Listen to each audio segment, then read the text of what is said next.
Bonsoir tout le monde, j'espère que vous allez bien. Alors, après cette petite pause, on reprend. On va faire un peu de géologie de l'espace, comment ça se définit. Alors, on nous dit 5 sur 5 son vidéo, on vous entend tous les deux, donc voilà, parfait. Alors, JBC commence à avoir l'habitude qu'il faut, voilà, faut vérifier que tout fonctionne bien derrière ce que je fais. Donc ce soir avec nous, donc Laetitia Alibert, qui donc est docteur en géologie, quoi, c'est il y a un truc spécial pour l'espace ou comment ça s'appelle? Officiellement, le doctorat que j'ai, c'est un doctorat en sciences de la Terre, de l'environnement et des planètes. Voilà. Après, j'ai plutôt fait un truc à mi-chemin entre la géophysique, la géochimie et l'astrophysique, en réalité. Mais voilà, le titre officiel, c'est truc à D'accord. rallonge, planète, environnement. Un truc bien large. Ok. Oui, Ok. Et du oui, coup, oui. est-ce que tu as envie, j'espère, de nous dire qu'est-ce qui t'a amené là? Oui. Euh, alors, ce qui m'a amené là, un long process, je pense. Mais bon, du coup, ben, moi, je viens du 93, donc j'ai fait toutes mes études là-bas jusqu'au bac, en tout cas. Et euh, en fin de lycée, j'ai fait un truc qui s'appelle les Olympiades de physique. Alors, je sais pas si les gens connaissent un petit peu, mais en gros, euh, c'est une espèce de concours, et il y en a plein. Il y a les Olympiades aussi de sciences de la Terre, il y a les Olympiades de maths, mais j'aimais bien les Olympiades de physique parce qu'au contraire des autres qui sont des concours écrits, bah ça, c'est un concours qui est vraiment... en gros, faut qu'on présente une petite expérience, faire une espèce de preuve de concept d'un truc qu'on a aimé en physique. Et du coup, on peut le faire en groupe. Donc, nous, on était trois, si je dis pas de bêtises là-dessus. Et on a décidé de bosser sur la fibre optique. Enfin bon, donc on a commencé à essayer de construire nos trucs, des bancs optiques, des machins dans tous les sens. Et assez vite, notre objectif, c'est devenu de se dire, est-ce que, en venant du 93, on est capable ou pas de compéter au même niveau que les plus grands lycées parisiens, Henri IV, Louis le Grand, etc. Et du coup, on s'est dit, allez, on se met à fond, on le fait vraiment Un bien peu et on d'ego, va quoi. voir. Ouais, et puis mais pas que de l'ego, mais aussi enfin, un peu fatigué qu'on nous répète tout le temps, ah, vous ferez rien parce que vous venez du 93. Ouais. On dit, bon, bah, peut-être qu'en fait, on peut faire quand même quelque chose. Et du coup, ouais, on a passé les concours régionaux. On a été sélectionné pour le national. Du coup, on était hyper contents. On a présenté après au Palais de la Découverte un petit peu nos expériences au public et tout. C'était super. Et je pense que, ouais, enfin voilà, j'aimais déjà les sciences a priori pour m'être lancée là-dedans.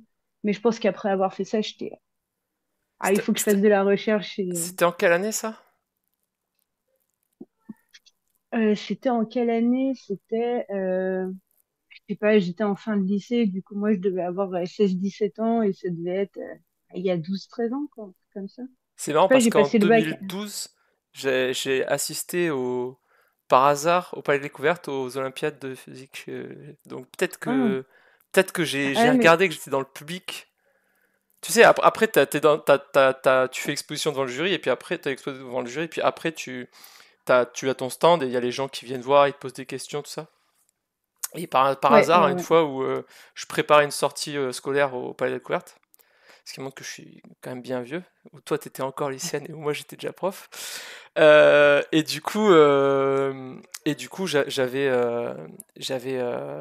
j'étais tombé là-dessus par hasard. Mais donc ok. super. Mais, et donc c'est pas facile, faut noter que c'est pas facile d'être qualifié au niveau national, hein. Il y a quand même beaucoup d'équipes qui présentent et assez peu qui sont prises quoi. Mais j'espère que dans le Mm. chat vous saviez déjà tout ce qui a trait aux Olympiades parce j'ai streamé les Olympiades de la finale de cette année. Donc Oh, voilà, c'est top ça. c'était ouais, c'était cool. Et franchement, j'étais sidéré comme c'est bien ce qu'ils font les élèves. Mm. Donc, alors, du coup, je t'ai interrompu, mais vas-y, continue ton histoire. Donc, du coup, est-ce que t'as gagné? Parce que là, on se demande tous, est-ce que t'as gagné? Non. Ouais, c'est dur. Ah non, bien sûr. Ah, on va pas aller jusque-là non plus. Mais non, non, on a. Du coup, après, enfin, je sais pas s'ils font encore comme ça maintenant, mais à l'époque où j'y étais, ils étaient assez sympas. C'est-à-dire qu'une fois qu'on a été au niveau national, ils classent tout le monde Hmm. en premier, deuxième ou troisième prix. Et donc, nous, on a officiellement eu un troisième prix, mais qui voulait pas dire qu'on était troisième. C'est juste on était dans le groupe Oui, il y des a des groupes, oui. troisièmes Il y a prix. un premier, et puis après, il y a des deuxièmes et des troisièmes, et ils inventent un peu des noms de prix qui collent un peu au truc et tout, mais après je suis pas sûr que tout le monde ait quand même un prix par contre. Parce que moi là, Ah, ça, je sais plus. sur ce que j'ai vu, je dois en avoir, cette année il devait y en avoir 24 ou 25 qui étaient donc quand même pas mal, mais sur toute la Mm. France, hein. Et il y avait comme ça effectivement 3-4 deuxième et troisième prix, mais pas plus que ça, je pense. Donc il y avait quand même. Donc ouais, avoir un prix, c'est quand même Ouais. pas mal. Donc, Ouais, du coup, beau gosse. non, mais du coup, nous, on était trop contents Ah bah oui. et je pense que oui, à ce moment-là, dans ma tête, c'était clair que, ouais, oui, que je voulais faire un truc qui me motive un peu comme ça, mettre un peu les mains dans le cambouis, explorer, donc plutôt recherche, et puis aussi de passer l'information, quoi, donc enseignement, vulgarisation, enfin voilà, en tout cas d'avoir une espèce de petit pôle des deux. Et, euh, et voilà, après la question, je pense que c'était, mais dans quoi? Parce que j'aimais tout, j'aimais la terre, j'aimais la physique, j'aimais les maths, j'étais un peu perdue. Et du coup, je sais pas, je suis partie du coup, à l'université de Paris Diderot pour une licence, mais qui a le même nom que mon doctorat, en fait, parce Mhm. que j'ai fait un suivi assez linéaire après, donc sciences de la Terre, de l'environnement et des planètes, avec une grosse base de physique et de maths. Comme ça me permettait Ouais, tu faisais un justement peu de de tout, pas quoi. choisir trop vite. Ouais, c'est Voilà. bien, la géologie, ça te permet de. T'es obligé de faire d'autres sciences en même temps, quoi. Bah, c'est ça. Et puis, du coup, comme j'étais pas trop sûre du parti que je voulais prendre, je dis, bon, bah, au moins, on se ferme pas de porte et puis on verra. Et puis ouais, petit à petit, j'ai avancé là-dedans. J'ai beaucoup hésité aussi à partir faire de la physique parce que je me disais que j'aimais beaucoup l'astrophysique et que peut-être cette licence-là allait pas me permettre de faire vraiment un master d'astrophysique, etc. Donc, je sais pas, j'ai un petit peu erré. J'ai fait un an à Strasbourg après avoir fini cette licence, en licence de physique, justement, en me disant, allez, si j'ai la double licence, je peux encore faire ce que je veux. Au final, Ah, ça m'a Strasbourg, pas trop ça te fait. plu. Ça t'a fait bien bouger quand même, Strasbourg, Paris. Ouais, ouais, ouais. Ok, ok. Ouais, ouais. Mais c'était intéressant. Après, du coup, ça m'a pas spécialement plu parce que bah, dans la licence que j'avais fait, on avait déjà une espèce de grosse base quand même, physique et maths. On avait juste peut-être pas trop d'électricité ou ces trucs vraiment spécifiques qu'il y avait dans une licence de physique, mais qui pour le coup étaient pas les thèmes Hmm. qui m'intéressaient le plus. Du coup, après, je suis retournée à Paris, j'ai continué le master en fait qui suivait directement ma licence. Mais par contre, je suis arrivée dans les labos, j'ai dit bon alors, moi pour mon stage, je vous explique, je sais toujours pas ce que je veux faire.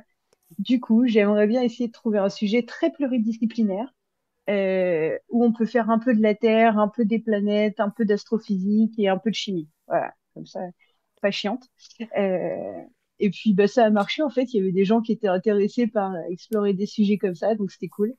Et Super. donc j'ai fait mes stages de M1 et de M2 avec eux. Et puis après, on a écrit un sujet de thèse sur lequel j'ai continué. Et Ah oui, ça a été donc voilà une belle quoi. rencontre. Vous avez M1, M2 et thèse. Ah oui, c'est. Ouais, ouais, ouais. Ok. Et Mais donc du ta coup, thèse, c'était c'était cool sur parce que quoi? C'était sur. c'était bon, le nom à rallonge Oui, est non, mais. un peu chiant, mais en gros, l'idée c'était de voir sur toute la dernière phase, enfin ce qu'on appelle la dernière phase de formation planétaire. Il s'y passe tout un tas de collisions.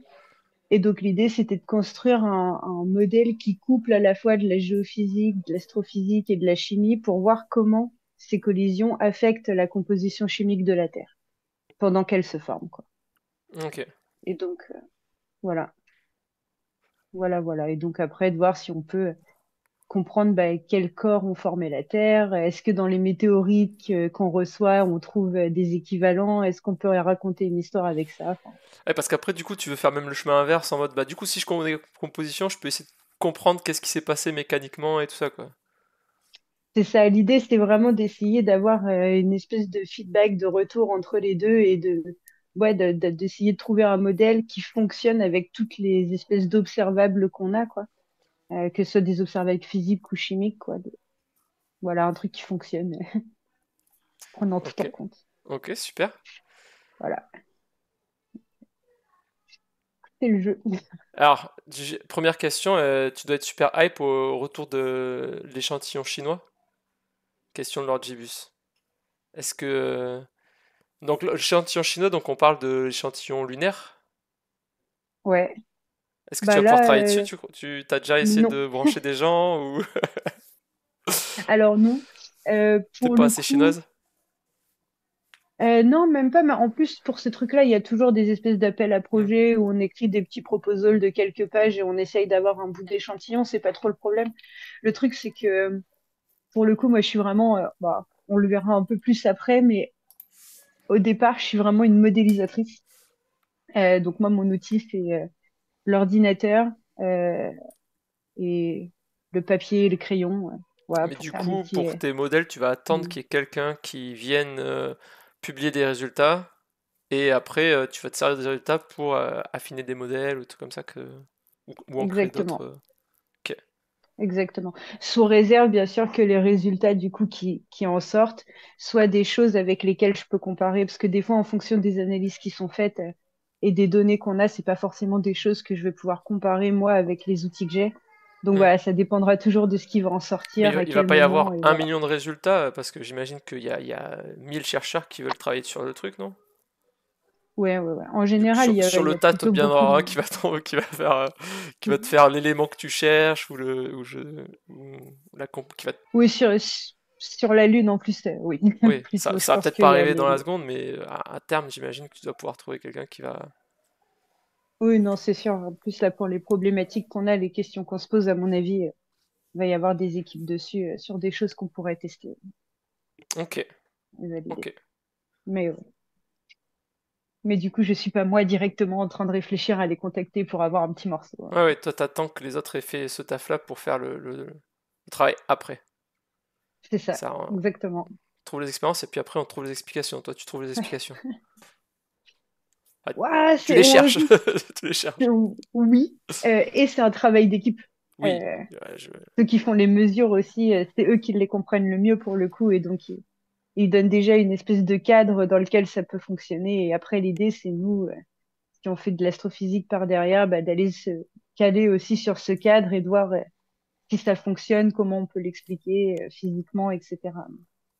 Mais Ok, voilà, ils nous fixent quand même un cadre au départ. ok, super. Et du coup, est-ce que tu veux nous expliquer un peu ce que tu fais, alors peut-être en ce moment, ou des trucs que t'as fait avant, que t'as bien kiffé Ouais, ouais, ouais, et j'ai préparé, c'est un grand mot. J'ai mis trois figures sur quelques Très slides bien. pour avoir une espèce euh, de petite base de départ. Euh, alors, je vais mettre, je pense que je peux partager mon écran. Ouais, Euh, alors, est-ce que- j'ai plein de fenêtres ouvertes, je suis désolée. y a pas de problème. Là, C'est normalement, on bon, devrait voir. j'ai ton écran là. Et ça le met en plein écran aussi? Ouais, j'ai ce que tu vois. Enfin, j'ai ce que t'as à l'écran normalement. J'ai Ok, ta parfait. souris, j'ai tout. Très bien. Bah, du coup, ça, c'était juste pour le côté un petit peu fancy, parce que je travaille donc beaucoup sur les impacts, et donc ça, c'est juste une vue d'artiste pour donner déjà une idée du chaos. Et donc là, bah, c'est juste une petite image de notre système solaire comme il est aujourd'hui. On a le Soleil. Ensuite, on a bah, les quatre planètes rocheuses et puis les quatre géantes. Donc là, on a les géantes gazeuses puis les géantes de glace. Alors, du coup, là, Mercure, Vénus, la Terre, Mars. La petite ceinture d'astéroïdes, évidemment. Et puis, donc après, les géantes. Et on pense aujourd'hui que finalement, le mode de formation des planètes rocheuses, là, des internes et des planètes externes, c'est pas tout à fait la même chose. Mhm. Et du coup, à chaque fois que moi aujourd'hui je vais dire formation planétaire ou ce genre de choses, en réalité, et je parle bien de la formation seulement des rocheuses ici et Ouais, des quatre internes. Voilà.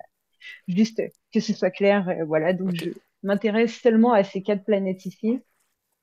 Et pour remettre un peu les choses dans le contexte, je pense que la question assez générale au cœur de mes recherches, c'est bah, pourquoi est-ce qu'elles sont si différentes, alors que quand on regarde ici, elles sont quand même assez proches du Soleil, elles sont quand même finalement assez similaires par rapport aux quatre autres.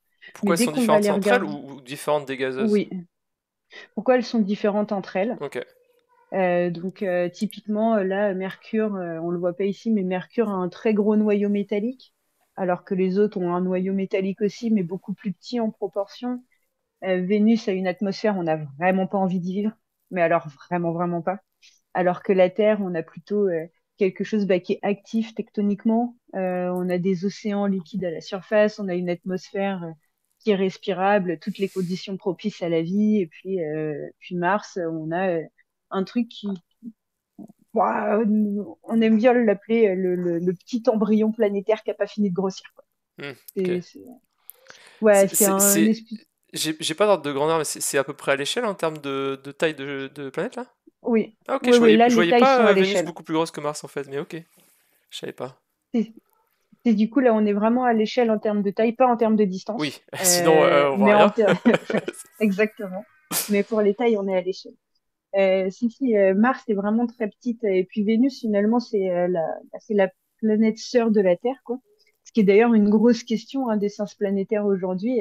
Elles sont hyper similaires en taille, en masse, donc en densité absolue, quoi. Par contre, elles sont hyper différentes en termes typiquement de vie à la surface ou d'atmosphère. Et donc ça, c'est des choses qui sont pas hyper faciles à comprendre aussi. Comment on explique ça, quoi? Pourquoi elles sont si semblables et si différentes? Pourquoi on a de la vie sur Terre et pas sur Vénus? Enfin, Ah, voilà. Donc ce genre de questions. déjà une atmosphère, c'est pas mal. Elle est... Euh, ou- Non, Vénus, y a pas une oui. atmosphère? Bon, c'est pas très Si. viable pour Ah nous, si, mais mais faut aimer quoi? C'est très acide et ah, c'est surtout c'est 400 bars de CO2, quoi. ah oui, 400 barres de CO2. Le réchauffement Donc climatique, les gars, c'est là, c'est... Ouais, Oups. on n'a pas, oui, c'est pas hyper clément, quoi. Enfin, Oui, c'est oui, vraiment. Puis du coup, ça s'emballe, effectivement. Donc la surface, je sais plus, j'ai plus l'ordre de oui, c'est grandeur, je vais chaud pas dire aussi. de Ouais, bêtises, mais là, c'est hyper chaud, quoi. ouais, ouais. C'est vraiment, c'est un enfer. Euh, donc, euh, donc voilà, ça fait pas bon y vivre, on n'a pas très envie. Et donc, ouais, c'est pas facile d'expliquer aussi, voilà, comment on va former différents types d'atmosphères à partir de corps qui, a priori, sont semblables. Donc voilà, c'est plein de questions comme ça qu'on peut se poser. Et ensuite, il faut le replacer donc dans un contexte de formation planétaire, parce que si on forme des trucs qui sont différents, la question c'est comment on les forme. Mhm. Et du coup, l'idée c'est qu'on a un petit peu ce démarrage dans un. Là, c'est un disque protoplanétaire, on appelle ça. Donc en gros, on a le Soleil au milieu et puis on a un disque de gaz et de poussière autour.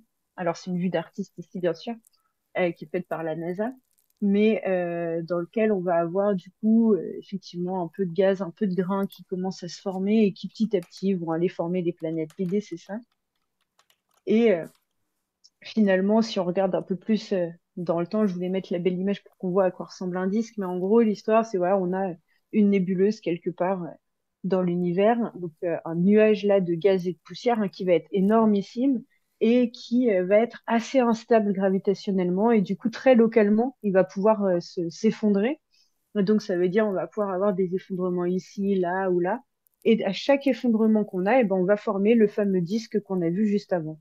Donc une étoile au centre, et puis ensuite le gaz et la poussière qui étaient dans cette partie qui s'est effondrée. Donc là, on en a à peu près 99% en masse qui se mettent dans l'étoile centrale, et puis le reste, petit à petit, qui, à cause de la rotation très rapide, va venir s'aplatir. Et donc c'est pour ça qu'on a cette structure de disque autour de l'étoile.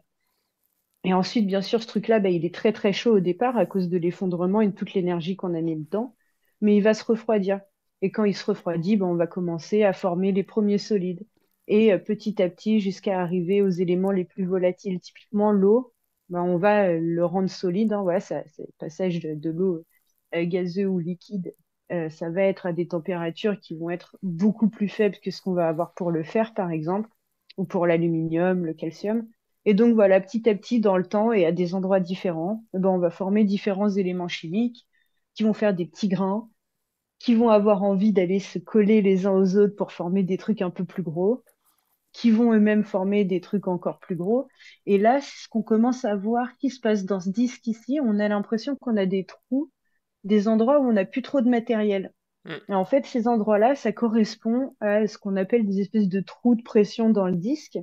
Ça veut dire qu'on a un truc un peu plus gros, une espèce de bébé planète qui a commencé à se Qui a former aspiré, et du coup enfin, aspiré, qui a c'est attiré. ça exactement, qui a mangé tout ce qu'il y avait dans son environnement et sur son Donc, orbite. donc là, sur le dessin du milieu, les endroits où il y a des cercles un peu creux, c'est le début d'une orbite de planète, quoi. Exactement, Ok. c'est ça. C'est exactement ça. Et ensuite, on va se retrouver dans un système qui va ressembler à ça. Donc, là où on avait nos trous, hein, on a maintenant des bébés planètes qui ont encore un peu de matériel sur leur orbite, qui vont pouvoir continuer à manger. Mais essentiellement, ces trucs-là, ils vont avoir la taille de Mars à peu près. Et il va y avoir plein d'autres petits corps plus petits dans le système. Donc, on va continuer à les attirer, etc. Mais surtout, ce qui va se passer, c'est que dans le temps, ces trucs-là, ils ont des orbites qui sont pas parfaitement circulaires. Et Hmm. donc, même si ça prend très longtemps, ils vont finir par se croiser dans des collisions, ces fameux impacts géants, très énergétiques, pour finalement ramener encore plus de masse et arriver à terme à un système où on a vraiment les planètes qu'on a aujourd'hui. Et donc, du coup, des impacts géants, il y en a sur toutes les formations de planètes ont connu des impacts géants? A priori, oui. Alors après, dans quelle proportion, ça c'est toujours des grosses questions. D'ailleurs, j'ai deux, trois présentation après de différents modèles de formation qui existent pour notre système solaire. On n'a pas tout bien compris hein, encore. Il y a, ouais, je dis pas que 100% des gens sont d'accord avec ce fait, mais quand même, c'est un truc qui est assez entendu dans la communauté que typiquement, le Big Bang est quand même vachement mieux contraint que la formation planétaire. On le comprend beaucoup mieux. Ouais. Alors que pourtant, pour l'esprit, je trouve que c'est beaucoup plus contre-intuitif quelque part. Euh, Ouais, mais disons que t'as peut-être moins de... Ouais, je sais pas, c'est trop... ouais. J'ai deux questions de l'Argibus. Alors, l'Argibus il pose des questions un peu pointues, hein, donc t'as le droit de dire que... Mais bon, voilà. La première, je saurais pas répondre, hein. C'est la différence entre un soleil primaire uniquement gaz et une étoile secondaire qui est capable de produire des éléments lourds. Alors, je sais pas à quel moment il a posé ça comme question. T'excuses pas, l'Argibus, on Euh, est là pour les questions. Mais c'est quoi la question? C'est de la différence entre les Est-ce que deux ou c'est... c'est... Je sais pas trop, bah, c'est... Est-ce que c'est la différence entre Ouais, je sais pas. Alors, je vais te poser la deuxième question, le temps qu'il reprécise sa première question. Ça Et il marche. demande, est-ce que c'est un problème de résonance des orbites? Est-ce qu'il y a... ça existe, ça, la résonance d'orbite? Et c'est quoi la résonance d'orbite? Ouais.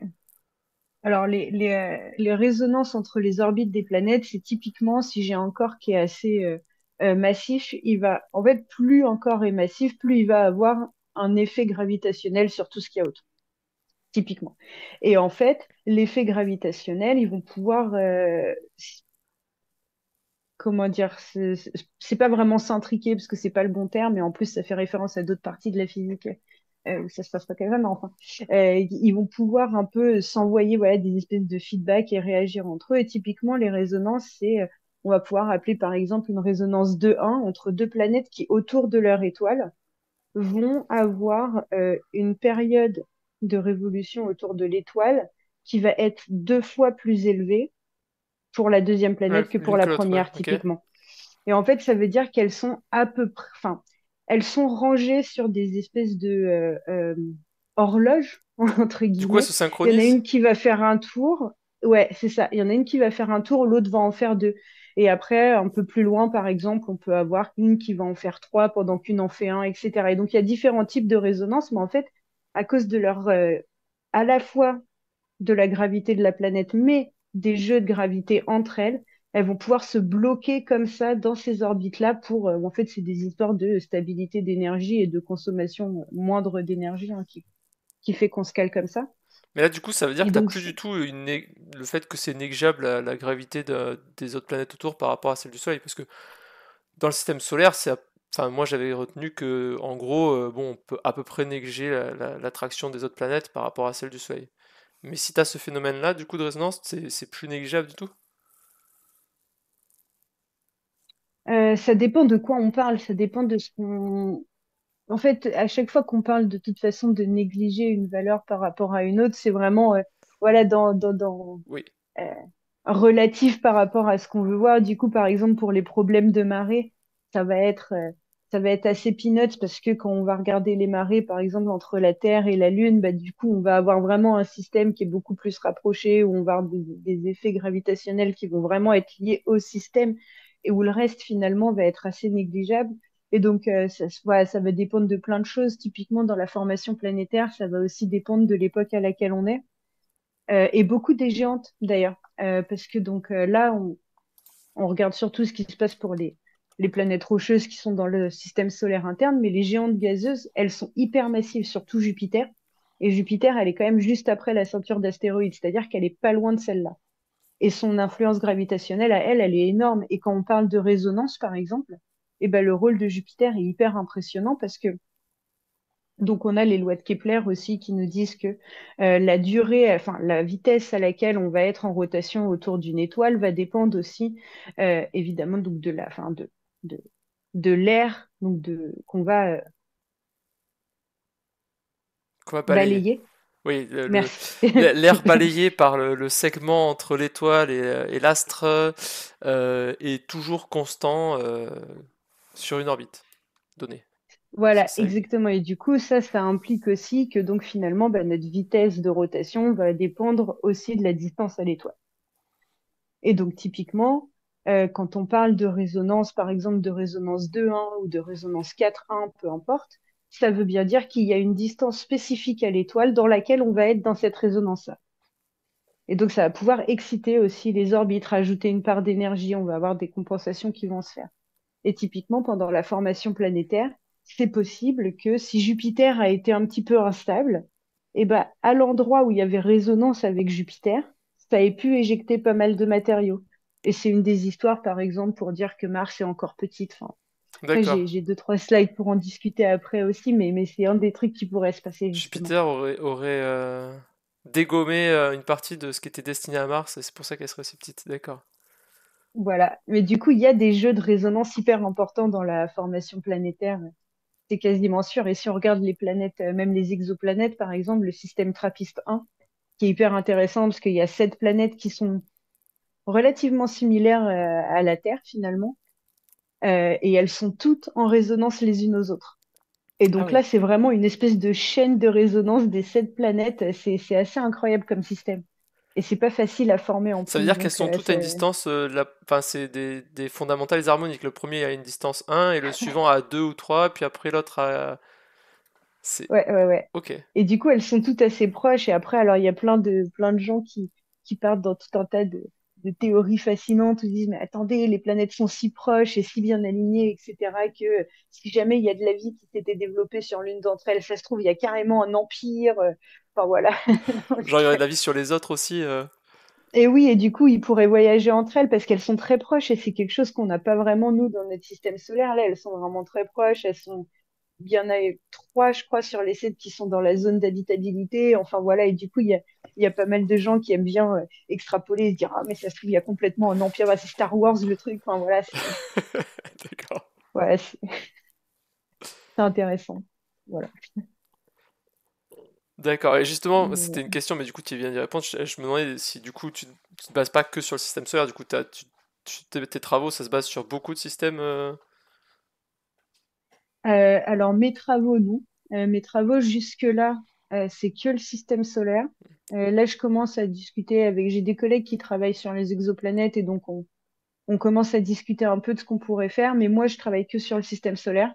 Après, par contre, c'est certain que tous les outils que je développe et que j'utilise pour le système solaire, ils sont applicables dans Hmm. une certaine mesure aux exoplanètes, sous réserve de savoir ce qu'on veut en faire, bien sûr, parce qu'on a quand même beaucoup moins d'observables pour les Bah, exoplanètes, t'as et pas la donc chimie, quoi. après, non, enfin, on a quelques données de chimie dans les Oui, atmosphères, sur par exemple. l'atmosphère, ouais, ok. Mais du coup, ça veut dire qu'il faut déjà qu'on ait des idées de modèles d'interaction atmosphère, planète, Hmm. surtout océan de magma, etc. Bon.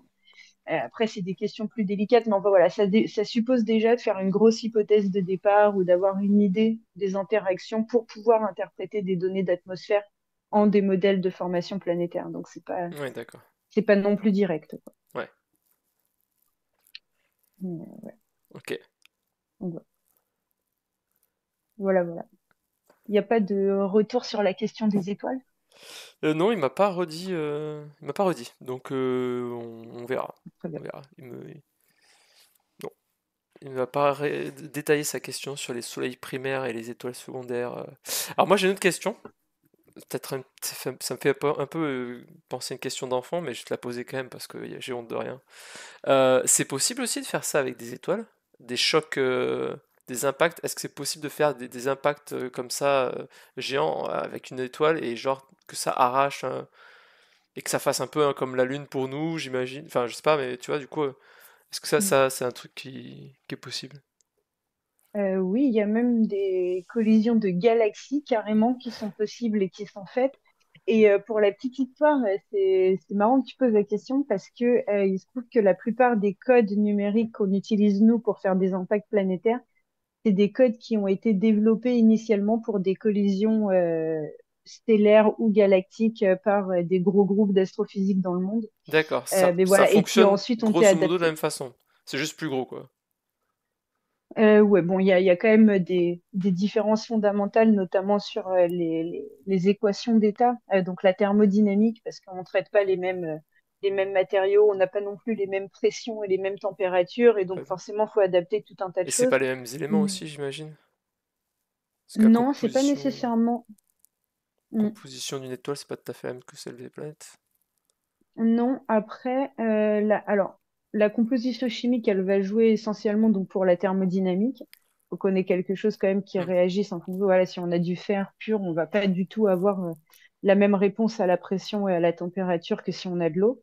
Donc là, la composition chimique va jouer quelque chose, mais encore une fois, le même problème que voilà, juste d'avoir de la thermodynamique qui Hmm. colle au problème qu'on reproduit. Mais pour le reste, finalement, c'est assez similaire parce que quand on regarde une collision géante, même de planètes, ça a beau être un gros morceau de cailloux solide, déjà c'est quelque chose au moment où l'onde de choc va se propager, qui va échanger tellement d'énergie qu'on va fondre une énorme partie de ce Oui, matériau. il est plus solide en Donc fait. déjà, non, déjà il est plus solide, on va un peu vaporiser beaucoup aussi. Peut-être qu'il y aura une partie qui va rester solide, mais en fait de toute façon on a une telle quantité d'énergie qu'il se comportera comme un fluide, voire comme un gaz, quoi qu'il arrive. Parce que, ce que j'allais te dire, on considère vraiment qu'une planète, même théorique, c'est solide parce que finalement, qu'est-ce qu'il y a qui est solide vraiment en fait? Là, ça nous paraît solide parce que nous, bon, on est posé dessus sur la croûte quoi, mais est-ce que c'est vraiment. Est-ce qu'on. Bon, les géantes gazeuses, c'est autre chose, mais est-ce que la Terre c'est considéré comme solide pour des astrophysiciens et tout ça? Parce que, je sais pas, mais ça me paraît pas forcément si évident que ça. Je veux dire, une goutte d'eau, tu la laisses dans l'espace, c'est une sphère. Donc, Oui. du coup, il y a. Enfin, la croûte terrestre, c'est quoi? C'est 100 kilomètres. Ouais, ça Ouais. dépend où, mais en gros, ouais. Mais ouais. Alors, c'est vrai que pour moi, ça me paraît pas forcément immédiat que même laisser tranquille comme ça, est-ce que c'est vraiment complètement. Enfin, qu'on dit ça, on dit c'est solide, on dit c'est liquide, bon, on dit que c'est un peu. C'est complexe. Mais en tout cas, bon, je comprends bien que bon, quand il y a un énorme truc qui vient dessus, l'énergie du choc fait que ton solide passe direct en liquide ou même en partie en gaz, ça me choque pas du tout, effectivement. Mais Mais après, il y a, bon, pour savoir si un corps est vraiment liquide, solide, typiquement la Terre, on a, en grande partie des informations. Bon, on a de la thermodynamique ici aussi, parce qu'on a quand même une idée de la masse qu'on a et puis de la taille de la Terre, et donc ça nous donne une idée de la densité. Donc on peut déjà faire des modèles assez simples, rien qu'avec ça, de structure interne. En plus, si on rajoute tous les moments d'inertie qui dépendent vachement, du coup, le moment d'inertie va dépendre énormément de comment la masse est concentrée par rapport au centre. mhm. C'est vraiment une mesure de est-ce que tout est concentré au centre ou est-ce que tout est homogène. Ou alors de tout est concentré en surface, mais du coup, là, c'est un objet physiquement difficile à imaginer, mais techniquement, le moment d'inertie pourrait nous le dire si on avait un truc comme ça. Et donc, Ça avec toutes pourrait ces... être possible pour la Terre si elle tournait très très très très très vite, on pourrait avoir les éléments plus solides qui seraient aux extrémités. Alors, peut-être que ce serait trop vite et que ça partirait dans tous les sens, mais Ouais, ouais, ouais. Et je pense que bon, faudrait faire le calcul pour voir juste à titre informatif, mais voilà, après, on peut toujours essayer d'imaginer des trucs un peu bizarres, mais là, en l'occurrence, voilà, que ce soit pour la Terre ou même pour les autres planètes du système solaire, on a quand même une bonne idée de leur structure interne rien que grâce à ça. Et ensuite, avec de la thermodynamique, et notamment des trucs qui sont contraints via l'expérimental, en jouant avec la pression, la température, pour avoir une idée de à quoi ressemble la matière de cette composition-là, à peu près dans ces conditions de pression et de température on peut reconstruire un petit peu la structure interne. Et en plus de ça, en tout cas pour la Terre et un petit peu pour Mars maintenant, on a les ondes sismiques qui vont se propager à hmm. des vitesses différentes en fonction du matériau dans lequel elles sont. Et ça va nous donner des idées beaucoup plus claires de la densité exacte. de la pression à laquelle on est, et donc aussi en plus les ondes S et les ondes P. Donc il y en a une qui se propage vraiment comme ça, une qui est plutôt latérale de cisaillement. Et donc c'est deux ondes différentes qui se propagent dans les solides. Euh, mais il y en a une des deux, je crois que c'est les S si je dis pas de bêtises. Je suis pas sismologue, donc ne croyez pas tout ce que je dis. Mais il me semble que c'est les S qui ne se propagent pas dans les liquides, Les mais qui se cisaillements, propagent dans les normalement, qui solides. se propagent pas dans les liquides. C'est le cisaillement, je crois. Ouais, Et et P c'est les et les pressions, donc pressions ça que doit être ça les va dans les S. liquides. Donc c'est bien ça, c'est les S qui vont pas donc dans les liquides. Et donc avec toutes ces informations-là sur la Terre, on est capable d'avoir à peu près une idée de ce qui est vraiment à l'état quand on parle donc de l'état, vraiment l'état de la matière, solide, liquide, gazeux.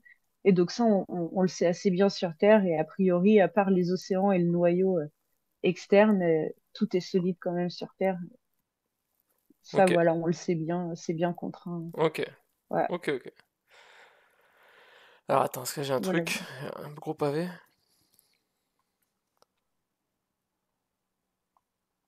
Il y a Lorgibus qui dit qu'il a vu une vidéo sur la NASA et qui dit que la simulation proto-Terre et proto-Lune et que sur la simulation et qu'on voit la surface de la Terre subductionnée, c'est-à-dire s'enfoncer, enfin faire là une subduction, Ouais. et que du coup ça tendrait à prouver que l'impact de la Terre est l'impact lors de la qui a formé la Terre et la Lune, la Terre était encore molle à ce moment-là.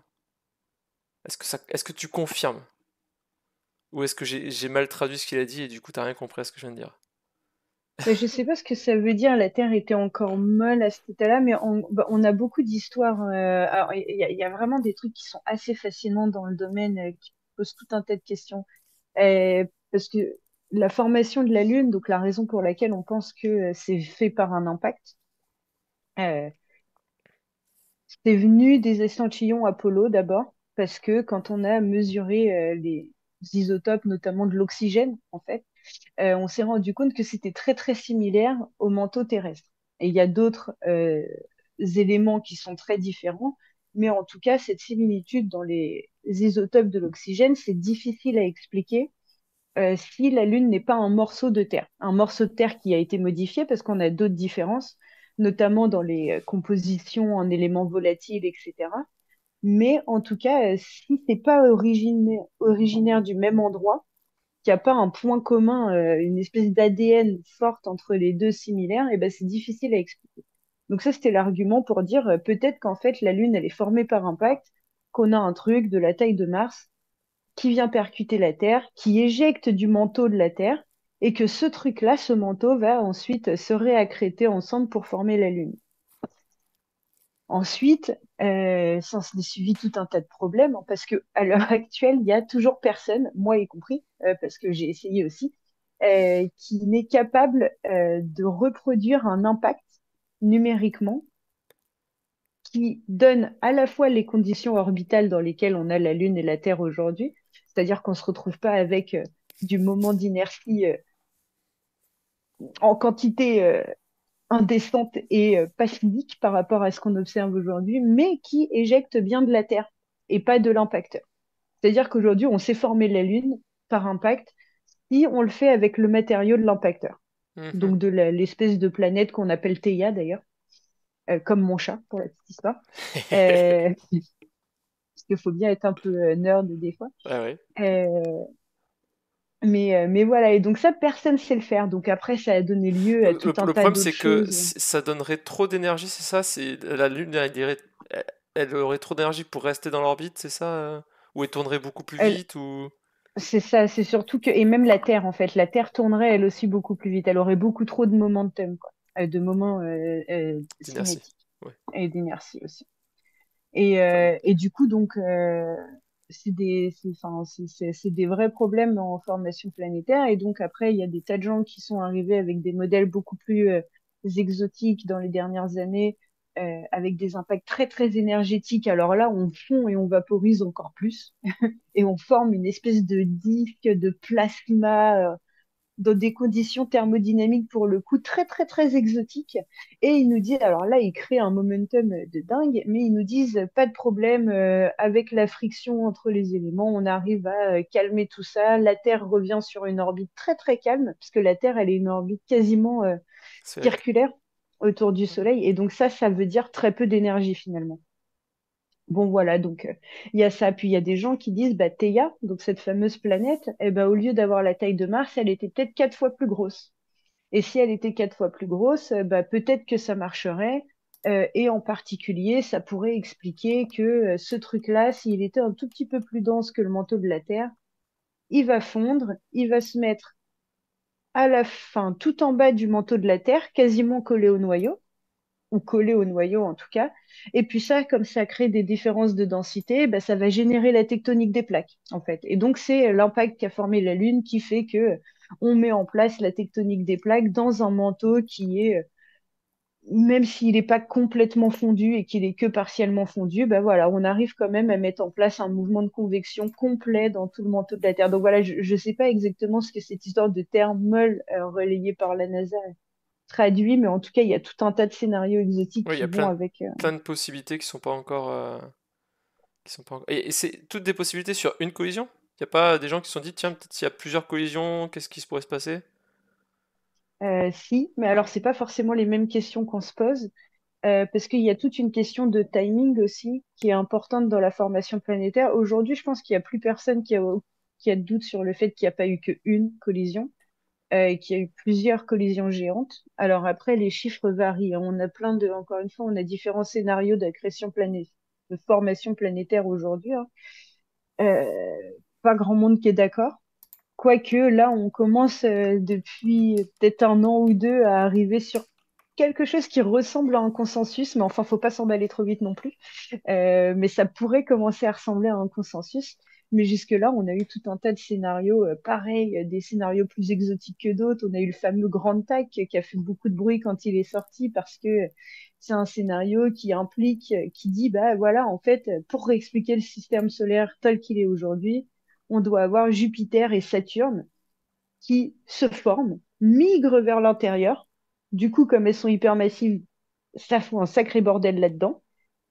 Ensuite, elles remigrent vers l'extérieur pour retourner là où elles sont aujourd'hui et bam, ça fait des chocs à pic, quoi. Ouais. Ça, oui. Euh, Enfin voilà, on a eu tout un tas Oui. de J'imagine qu'il scénarios de il y ce a quand genre-là. même le principe un peu de base qui dit que quand même plus l'explication est simple, mieux c'est quand même à un moment. Même si, bon, il faut quand même que ça fonctionne, mais gros choc à pic lors des gémicides, ouais, ça fait des gros chocs Non, à pic, des, ah, 1, 2, 3, des gros chocs à pic, ouais. non, mais après, je caricature un peu parce qu'en l'occurrence, cette migration-là, elle doit être extrêmement précise pour que ça fonctionne et il n'y a personne qui a d'idée de comment on peut faire pour qu'elle se passe exactement comme ça. Mais on a des observations de disques protoplanétaires ailleurs que dans le système solaire où on a des choses qui ressemblent à de la migration de planètes géantes. Voilà, donc on a des évidences que les planètes géantes, à cause des interactions avec le gaz dans le disque à ses débuts, il y a des échanges de momentum justement et que donc bah elles vont pouvoir migrer au départ et puis quand il y a plus de gaz du coup bah ça marche plus en termes d'énergie, elles doivent remigrer vers l'extérieur. Donc ça c'est des choses on sait que ça peut arriver. Je caricature pour le cas du système solaire parce que ce modèle était un peu ouais, il faut que ça démarre là à ce moment-là, que ça s'arrête ici et que ça reparte exactement là. Et ça par contre on on sait pas expliquer comment ça peut se faire exactement dans ces conditions-là. Ok. Donc, mais voilà, c'est pas non plus, enfin, c'est un peu exotique, mais c'est pas non plus complètement tiré par les cheveux dans l'absolu. Mais Il y a Maddy qui demande hmm. qu'est-ce qu'on sait sur cette planète Theia et pourquoi tu as donné ce nom à ton chat? Qu'est-ce qu'on sait sur cette planète Theia? Bah, c'est une bonne question. Et, euh, et c'est d'autant plus intéressant qu'en ce moment, il y a j'ai l'impression, en tout cas, beaucoup d'équipes qui sont en train d'équipes de recherche dans le monde qui sont un petit peu en train de se poser ces questions-là. On se les est beaucoup posées parce que Euh, une des grosses questions en formation planétaire, c'est de comprendre bah voilà, comment est-ce que typiquement on a amené de l'eau sur Terre. Parce que c'est quand même le seul endroit où on a de l'eau liquide, où on a des conditions propices à la vie. Et il se trouve que quand on regarde d'un point de vue assez large la formation planétaire, ben, on comprend pas bien comment on peut avoir de l'eau si proche du Soleil. Voilà, on est juste trop proche, on peut pas condenser de l'eau à ces températures-là, à cette distance-là du Soleil dans les premiers instants du système solaire. Ce qui veut dire qu'il faut que cette eau, on l'ait apportée de l'extérieur. Et ça, c'est pas facile à expliquer. Comment est-ce qu'on l'apporte de l'extérieur? Comment est-ce qu'on l'apporte dans ces quantités-là? Et pourquoi c'est quelque chose qu'on n'a que sur Terre? Et donc, bah, ça, on regarde un petit peu aussi la composition des météorites qu'on a dans le système solaire. Parce que, Qu'est-ce juste parce qu'elle... que l'eau à ce moment-là, elle aurait trop d'énergie, elle serait, dégagée par son énergie cinétique, c'est ça? Bah, elle serait sous forme gazeuse, elle pourrait pas s'accréter sous forme liquide et se mettre vraiment sur Terre, quoi. On pourrait pas avoir du tout, elle pourrait pas se condenser, quoi. Donc en gros, on pourra condenser vraiment de l'eau et mettre de l'eau dans les minéraux, parce que du coup, quand on va Ah, avoir d'accord, parce nos que oui, gaz, j'avais pas compris que c'était en fait dans les minéraux. En fait, dans les minéraux qui datent d'une terre jeune, on voit déjà qu'il y a de l'eau qui se met dans les minéraux, alors que si on avait de l'eau sous forme de gaz, elle serait. D'accord, ok, ok.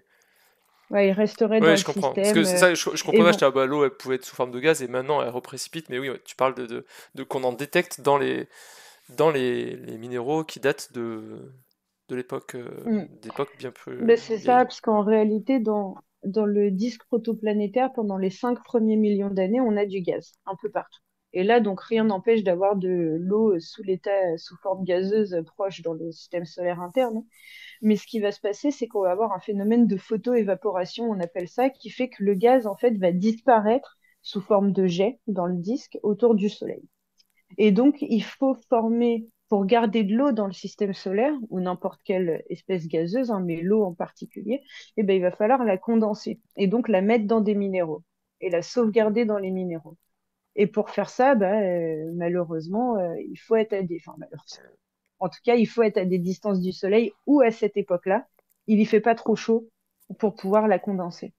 Après, l'autre façon de garder du gaz, c'est de faire comme les géantes gazeuses, c'est-à-dire d'avoir un noyau rocheux tellement massif qu'il va pouvoir capter gravitationnellement du gaz, et là, le gaz pourra plus s'échapper. Oui, c'est Mais d'accord. en l'occurrence, pour nos planètes rocheuses à l'intérieur, c'était pas du tout Trop l'histoire légère. à cette époque-là, c'était pas possible, bien trop léger. Et donc, elle, pour avoir de l'eau ou des minéraux, enfin des éléments très, très volatiles comme ça, il faut qu'on les ait apportés du système solaire externe.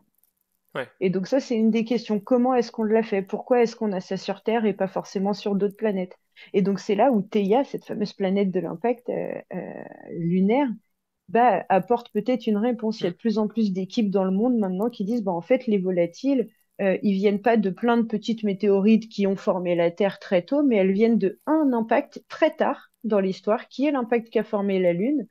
Et finalement, tout le reste, la Terre s'est formée que de trucs qui étaient autour d'elle. Hmm. Voilà. Mais par contre, Theia vient de loin. Puis il y a d'autres gens qui disent, ah ben non, Theia, elle doit avoir une composition similaire à celle de la Terre, sinon on ne peut pas expliquer la composition de la Lune.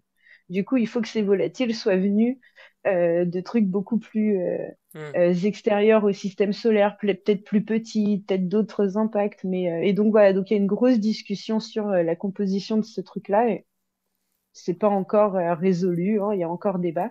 Et pourquoi c'est le nom de mon chat? Parce qu'il fallait que je lui trouve un petit nom et que je suppose que je suis juste une énorme nerd et que ça me faisait rire parce qu'on peut difficilement, si on connaît pas toute l'histoire de l'impact lunaire, on peut pas trop Comprendre. voir que c'est nerd. C'est pas comme un Newton ou un Einstein, quoi. C'est un peu plus subtil. Mais moi, je sais. Et ça fait un joli, et ça fait un petit joli nom quand même. Un joli Exactement. petit nom. Euh, Ok, donc du coup, potentiellement, elle vient de loin, mais dans le système solaire quand même. C'est pas une planète qui a été arrachée de son étoile d'ailleurs et qui est venue et qui se baladait, qui. Non, a priori pas. Ça pourrait exister. J'avoue que personne n'a proposé, à ma connaissance, en tout cas, cette possibilité. Je pense parce que statistiquement, c'est pas le plus probable, Hmm. tout simplement. On sait qu'il y a eu des impacts géants dans la formation parce que c'est difficile de former des planètes autrement. On est incapable d'avoir un processus physique qui ne finisse pas par une phase d'impact géant. On ne sait pas former des planètes sans ça. Et donc, il n'y a pas de raison, a priori, de devoir aller chercher des trucs à l'extérieur, sachant que c'est déjà quelque chose qu'on observe probablement de toute façon. Ouais. Voilà. Ok, ok. Et donc du coup, si j'essaie de voir si j'ai compris, c'est du coup c'est une planète erratique, c'est ça que t'as dit? C'est quoi? Il y a une excentricité suffisamment forte pour que c'est le bordel son mouvement autour du Soleil, c'est ça? Bah après, je peux montrer un petit peu deux, trois trucs à quoi Ah bah ça pourrait vas-y. ressembler, par exemple, voilà, pour se faire un petit peu une idée. Ça, c'est un exemple de formation planétaire, bon, ouais, qui s'appelle le scénario classique, parce que, encore une fois, je l'ai un petit peu dit tout à l'heure, mais il y a plein de scénarios différents. Et donc ça, c'est pas du tout le plus exotique, c'est vraiment le premier qui a été proposé historiquement. Et donc là, pour voir un peu ce qu'on regarde. Ici, on va voir l'excentricité. Donc, en gros, le plus on a une valeur élevée, le plus on va avoir une orbite qui va être allongée autour de Et l'étoile. en Et forme donc, ça d'ovale. veut dire exactement, c'est ça. Donc, comme ça, alors qu'une excentricité de zéro, c'est vraiment parfaitement circulaire. Donc, zéro, c'est la Terre aujourd'hui. Et 0,9, on est quasiment sur quelque chose qui va devenir tellement allongé qu'il va se barrer. Voilà. Hmm. Au-delà de 0,9, on peut dire, il est parti, il est plus du tout gravitationnellement attaché. Et donc, ça, c'est une mesure de l'énergie aussi. Donc, le plus haut on va être dans ce diagramme, le plus d'énergie on va avoir. Et ici, de ce côté-là, c'est la distance au Soleil en unité astronomique, on appelle ça. Et en fait, une unité astronomique, c'est la distance Terre-Soleil. Hmm. Donc, en fait, la Terre est ici, Mars est ici, Mercure est par ici et Vénus est par là. Oui. Voilà. Et donc, ça, c'est Jupiter ici. Et donc là, on est quelque part on est à peu près à 3, 4 millions d'années après l'effondrement de notre nuage de gaz et de poussière. Et donc, il nous reste encore 200 millions d'années avant de pouvoir former la Terre. Et donc, si on regarde un peu ce qui se passe, bah, on voit qu'à côté de Jupiter, bah, c'est un peu le bazar. Parce que bah, Jupiter est très massif, donc gravitationnellement, ça excite un petit peu tout. Et en fait, après, on a des collisions. Donc, nos corps, ils sont en train de grossir, parce qu'ils sont en train d'accréter et de manger tout ce qu'ils ont autour et qui Donc en collisionnent fait là, ce qu'il avec faut se eux. représenter, c'est que ça, c'est ramené à. Ouais. Donc ok, j'ai rien dit, j'ai dit une bêtise, mais ok. Là, du coup, on assiste à ce que bah, les trucs se cognent et du coup, ils s'agglomèrent, quoi. C'est ça, exactement. Et du coup, petit à petit, on voit aussi que, alors là, c'est un modèle classique encore une fois, mais on voit que là, alors, on voit pas ma barre, mais en bas, là, la barre de couleur, c'est la fraction d'eau qu'on pourrait imaginer. Alors ça, c'est quelque chose qui est pas du tout bien mesuré, hein. C'est juste pour se faire une idée avec les couleurs de où ça vient dans le système entre le Soleil et Jupiter, mais c'est pas une vraie mesure de la fraction d'eau vraiment des corps. Ça, on Ok. n'en a aucune idée, c'est hyper sous-contraint. Là, c'est vraiment juste pour se faire une idée d'où ça vient. Et Là, si on se on n'a remet pas donc... formé Mars, là. Non, non. Et justement, là, on a formé un Mars qui est... donc, Mars est censé Ouais, être c'est là. ça. Et donc là, le truc qu'on a formé, c'est un truc qui est bien trop gros pour Mars, un peu plus loin aussi. Par contre, on a un truc qui pourrait être Vénus et on a surtout un truc Un qui truc pourrait qui être fait pas la mal Terre. pour la Terre. Donc ouais, mais ouais, Mars, c'est un vrai problème, hein. Petit problème. Le, le Petit. small Mars problème, voilà, il y avait jusque, bah, c'est toutes ces simulations-là, il y avait rien qui pouvait expliquer que Mars était tout petit. Encore une fois, c'est le truc qui a pas fini de grossir. Mais donc voilà, ça c'est un exemple de des excentricités. Et donc finalement, bah, quand on regarde un petit peu par rapport à ta question, si on regarde un peu dans le système ce qui se passe, bah, c'est vrai que Théa, typiquement, bah, quelle excentricité elle avait, bah, c'est le bazar à certains moments de Hmm. l'histoire. Alors après, l'impact lunaire, c'est pareil, il y a débat là-dessus. On ne sait pas bien quand ça s'est fait, mais en gros, les estimations, c'est au plus tôt à 30 millions d'années, donc on est dans un système qui ressemble à ça. Et au plus tard, ils disent 100 millions d'années, quoi. Donc, dans un système qui pourrait ressembler à peu près à ça, quoi. Et Mais donc, bah, en fonction de quand ça s'est passé, c'est quoi la fiabilité d'une simulation comme ça, dans le sens où euh, en fait tu travailles un peu sur de la statistique mais avec des trucs tellement énormes que bah, si juste elle se cogne ou elle se cogne pas, ça change tout, quoi. Tu vois ce que je veux dire? Si deux gros oui. trucs vont se cogner ou pas, est-ce que c'est du coup ça, vous arrivez à quantifier un peu la fiabilité de simulation comme ça ou pas du tout? Enfin, si Hmm, j'imagine quand même, mais Alors, on quantifie tout un tas de choses. Je ne sais pas si le mot fiabilité, c'est le mot que je choisirais parce que euh, fiabilité, pour moi, ça réfère aussi à est-ce qu'on est capable de dire que notre modèle est le bon. Et ça, je pense sincèrement qu'on en est très, très loin aujourd'hui. Par contre, on sait ce qu'on fait et on sait où il y a des incertitudes sur ce qu'on fait. Typiquement, là, on est en train de... donc, on a un système dans lequel on met tout un tas de corps au départ, on leur donne une masse, on leur donne une taille et on leur donne une distance au Soleil. Et ensuite, on va calculer toutes les interactions gravitationnelles. C'est pour ça que ça s'appelle un système à n corps, c'est parce que mm, ça va calculer les interactions gravitationnelles entre tous les corps du système. Et donc, toutes les interactions qu'on va avoir, même si là, Jupiter est énorme, et ben, le fait que ces trucs-là soient proches, et ben, ça va le prendre en compte aussi. Voilà. ouais. Après, Ah, en fait, si je peux, peut-être je peux reformuler ce que je veux dire. C'est quoi, à quel point ça peut diverger de conditions initiales différentes, très similaires, à quel point est-ce que ça peut faire des divergences énormes sur les modèles?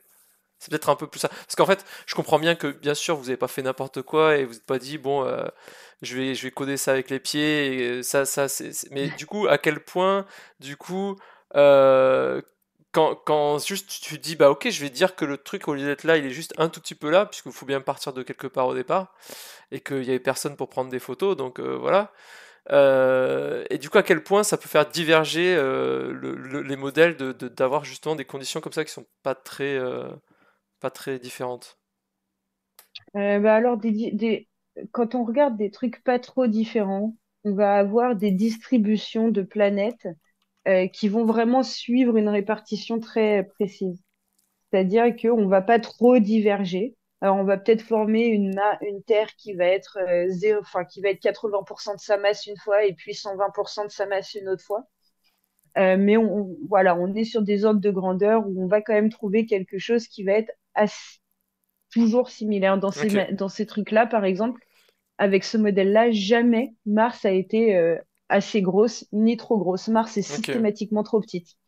Elle va pouvoir être plus ou moins proche du Soleil. Voilà, ça va varier un tout petit peu, mais elle est systématiquement trop petite. Et donc ok. ça, c'est des choses qui sont systématiques à un scénario donné. Par contre, il y a d'autres limitations qui sont bah, même numériques. Hein. On n'a pas, on pense que le système, au moment où cette phase démarre, ressemblait pas exactement à ce qu'on a là. Et en fait, c'est plutôt ça la vraie limitation Hmm. de ces simulations-là, c'est les conditions initiales, mais pas en termes de petites variations Oui, de départ, parce qu'en plus, il y a une grosse stochasticité, c'est-à-dire que même si on démarre avec les mêmes conditions initiales, on a de toute façon une histoire un peu différente. Il y a beaucoup d'aléatoires dedans. Mais maintenant, si on change significativement les conditions initiales, là, on finit avec des choses complètement oui. différentes. Et c'est là où on est très limité encore aujourd'hui, en idée, parce qu'on ne sait pas bien à quoi ça pourra ressembler, donc il faut avoir l'idée de ce qu'on met au départ, et ensuite en résolution numérique.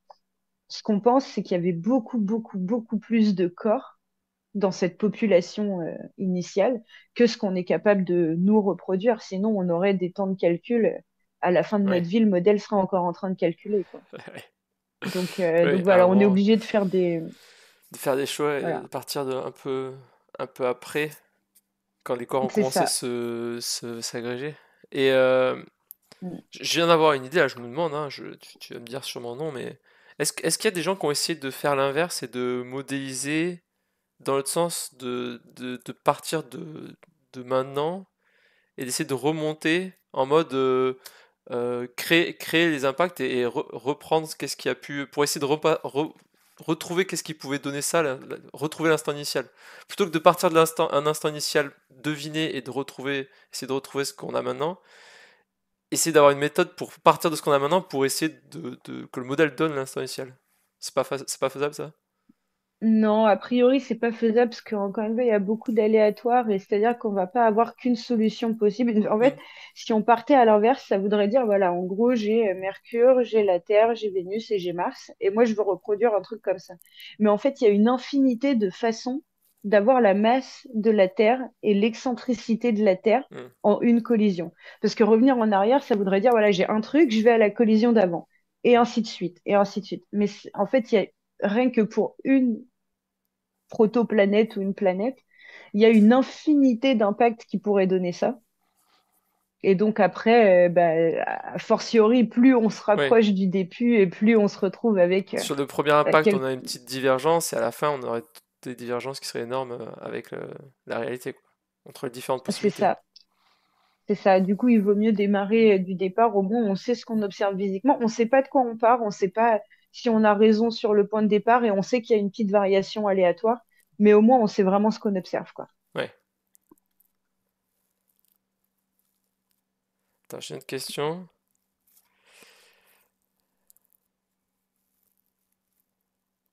Alors, du coup, petit aparté, c'est quoi la question non résolue dans l'information planétaire pour laquelle tu aimerais le plus avoir une réponse?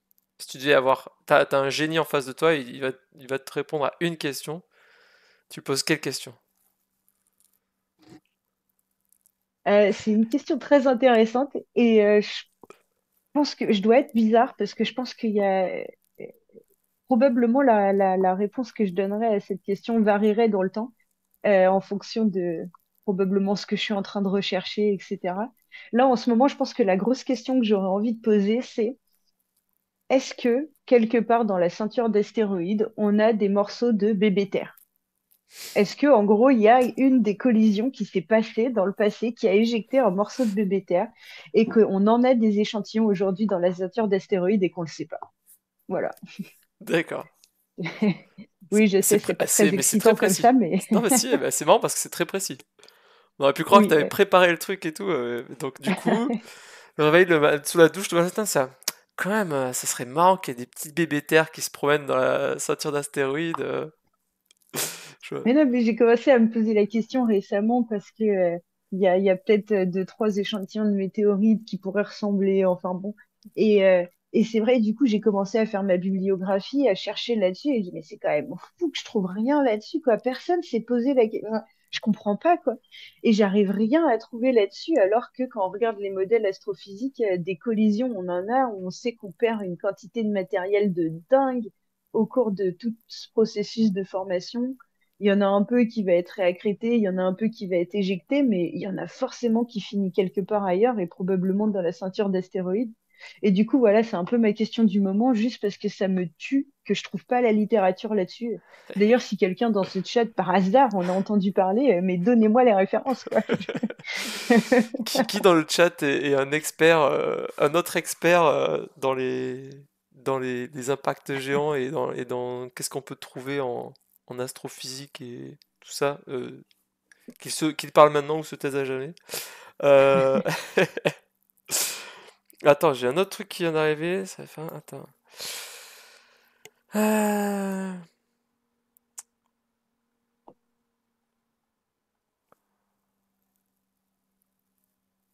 Donc là, c'est une question sur les IA. Est-ce que tu travailles avec des IA, toi? Moi, non. Mais il y a des équipes qui font, en particulier, je pense à un gars qui commence à être vraiment connu dans le milieu de la formation planétaire parce que c'est le premier à vraiment utiliser des algorithmes de machine learning. Exactement, en fait, ce que lui, il fait, c'est que bah voilà, toutes les simulations dont on parle ici et même les simulations d'impact, en fait, c'est des choses qui sont très, très coûteuses en termes de pouvoir numérique Hmm. et En même de calcul, ouais. temps de calcul, etc.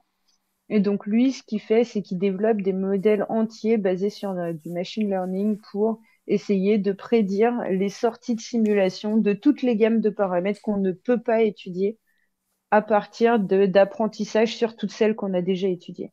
Donc, en Ok. gros, il récupère toutes les bases des données de modèles qu'on a déjà, il les donne à son algorithme de machine learning et il dit, bah voilà, maintenant, j'ai quelque chose qui peut, pour tous les paramètres d'impact, pour tous les scénarios possibles, qui peut donner une idée.